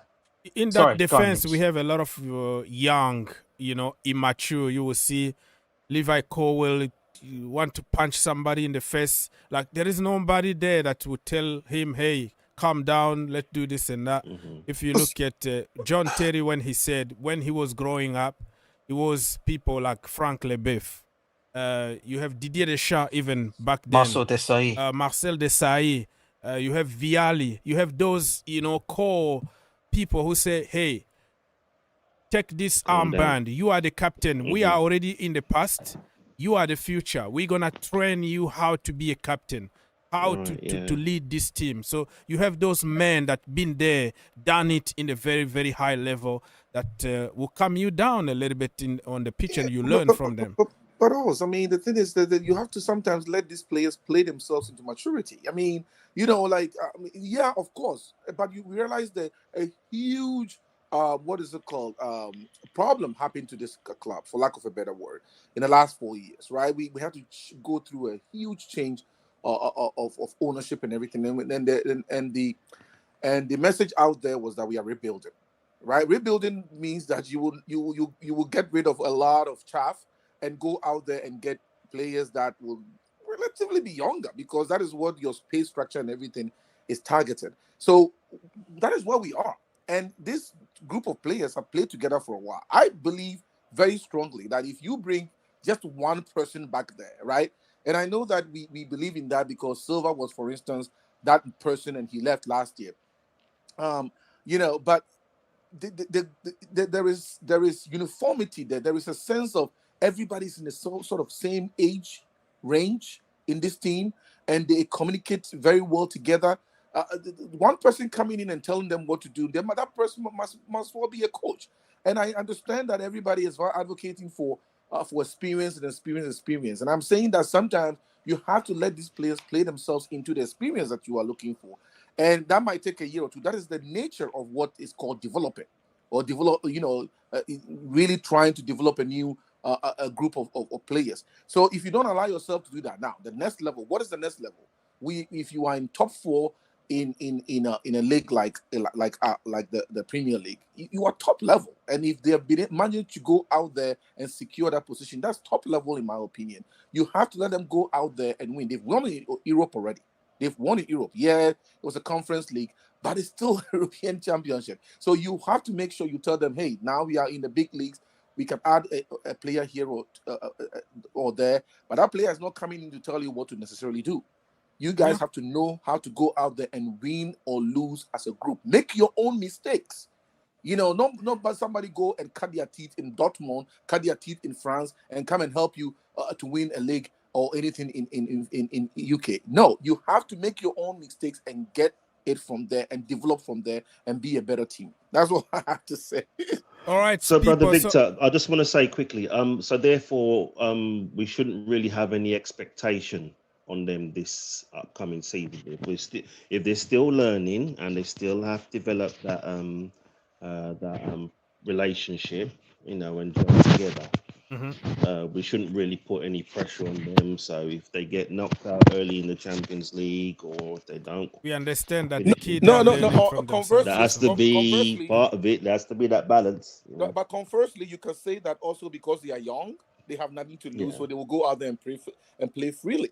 I mean, you could say also that there's not a lot of pressure because you don't expect much from them, and that is also means that they might go far in tournaments. You never know. It's just that you have to have a group of players, like Tuchel said, anybody should be afraid to play them because you never know what. This is what I want the team itself to be: unpredictable bunch of 11 players who can score from any angle. They can score from any play. Any player can score. Anything can happen. If you have that, you can go into any match and be brave enough to win any game. You're brave enough to win any game because you have the trust from the fan base and also from the coach. So my last point here, I believe that for me, if I wake up tomorrow morning and we have signed Gittens, we have Ekitike, we have Victor Gyokeres, all of these players are in the Chelsea team. I won't be sad. I'll actually be excited about it. But I also try to always see it from the other angle. Okay, what about if we don't get them, but we still do it anyway? There are no expectations. These players come with a lot of price tag, and as soon as you get them, you expect to win because you have gotten all these players. But if they come in and don't succeed, what happens? So you want to try as much as possible to get them at a reasonable price, which we did today with Gittens. But if they don't come, don't go out there and break the bank for one player, a player who is not going to have another foot. He has the same 2 legs, same 2 feet like everybody else. don't go out there and spend unreasonable amounts just because they come with this name. We get too desperate in the market, and everybody sees that. So that's what I'm trying to say. Okay. I'll see you on the other end. Thanks for a good erudite discussion. Yeah, thank you. Yeah, Thank you, big my up to you, friend. Victor. Big up to you, Tomorrow bro. we're Big gonna up. be bless back everybody. here, and also we have the World Cup coming, so we're gonna have a lot of shows. DJ, you wanted to say something before we leave? No, yeah, I mean, look, obviously excellent conversation, and big up to Andrew, by the way. I think I've spoken to you before. I think I've been on stream with you before, bro. I think. Yeah, I think Andrew. we Yeah, talked we've been before. together I here. remember. Yeah, listen, you made some valid points, and I'm very much in the same boat as you. I still think what Victor said as well is valid points as well. I just think if we want to go to that next level, yeah, for me, you need to bring in some players, and let's be real here, Augs, it's if you think about it, yeah, if you look at our financial figures, we along with Brighton finished the highest in terms of our finances, so we're not even in debt anymore. In terms of where our finances are, in terms of that, we finished higher than both us and Brighton. I think was first and second, if I'm correct. When I saw the table the other day, so we are in a very, very good position. This is why I feel we can go and get some of these players in. Okay, that may cost a little bit more on wages, but we can afford to wage cap a little bit on some players. People are turning around saying, well, the others won't like it, but let's be real here, guys. Yeah, when we won the Europa Cup and qualified, sorry, the Conference Cup and qualified for the Champions League, you do know that the players had a 20% pay rise straight away that went into their went up. So now Cole Palmer's on 130,000 a week. You've got Reece James now, who's on I think he's hit the 250,000 or 300,000 a week now. So they did get a wage. Their wages did go up a little bit. So that tells me we're in a very good position to go and attract another. Like I almost say, go out your way and go and buy a massive. I mean, if we really wanted to get, say, Victor Gyokeres over the line, we can get him in and pay his wages. Yeah, but because of his age, they won't do it. But then I call him an experienced player because we may need him in the Champions League next season. Most definitely. I think, or even Victor Osimhen. He'd definitely be an asset to us. He'd definitely be an asset. Okay, so yes, my brothers, I think you need bro. some rest. I think it's too late in your countries. So I will see you tomorrow. Hopefully. Yes, God bless. Yeah, nice God bless you everybody. both, man. Thank you big so up much. to you, Andrew. Big up to you. Thanks for having me as always, bruv. Thank Everyone you so smash the like and subscribe, everyone. Okay, when Nice one. DJ says something, you do it. Let's smash the like, and I will see you guys tomorrow. Wow, that was a good show. That's what the show is all about. We don't have to agree on everything. We kind of fight for our club. We're fighting but for Chelsea Football Club. Thank you so much for watching, everybody, and I will see you tomorrow for sure.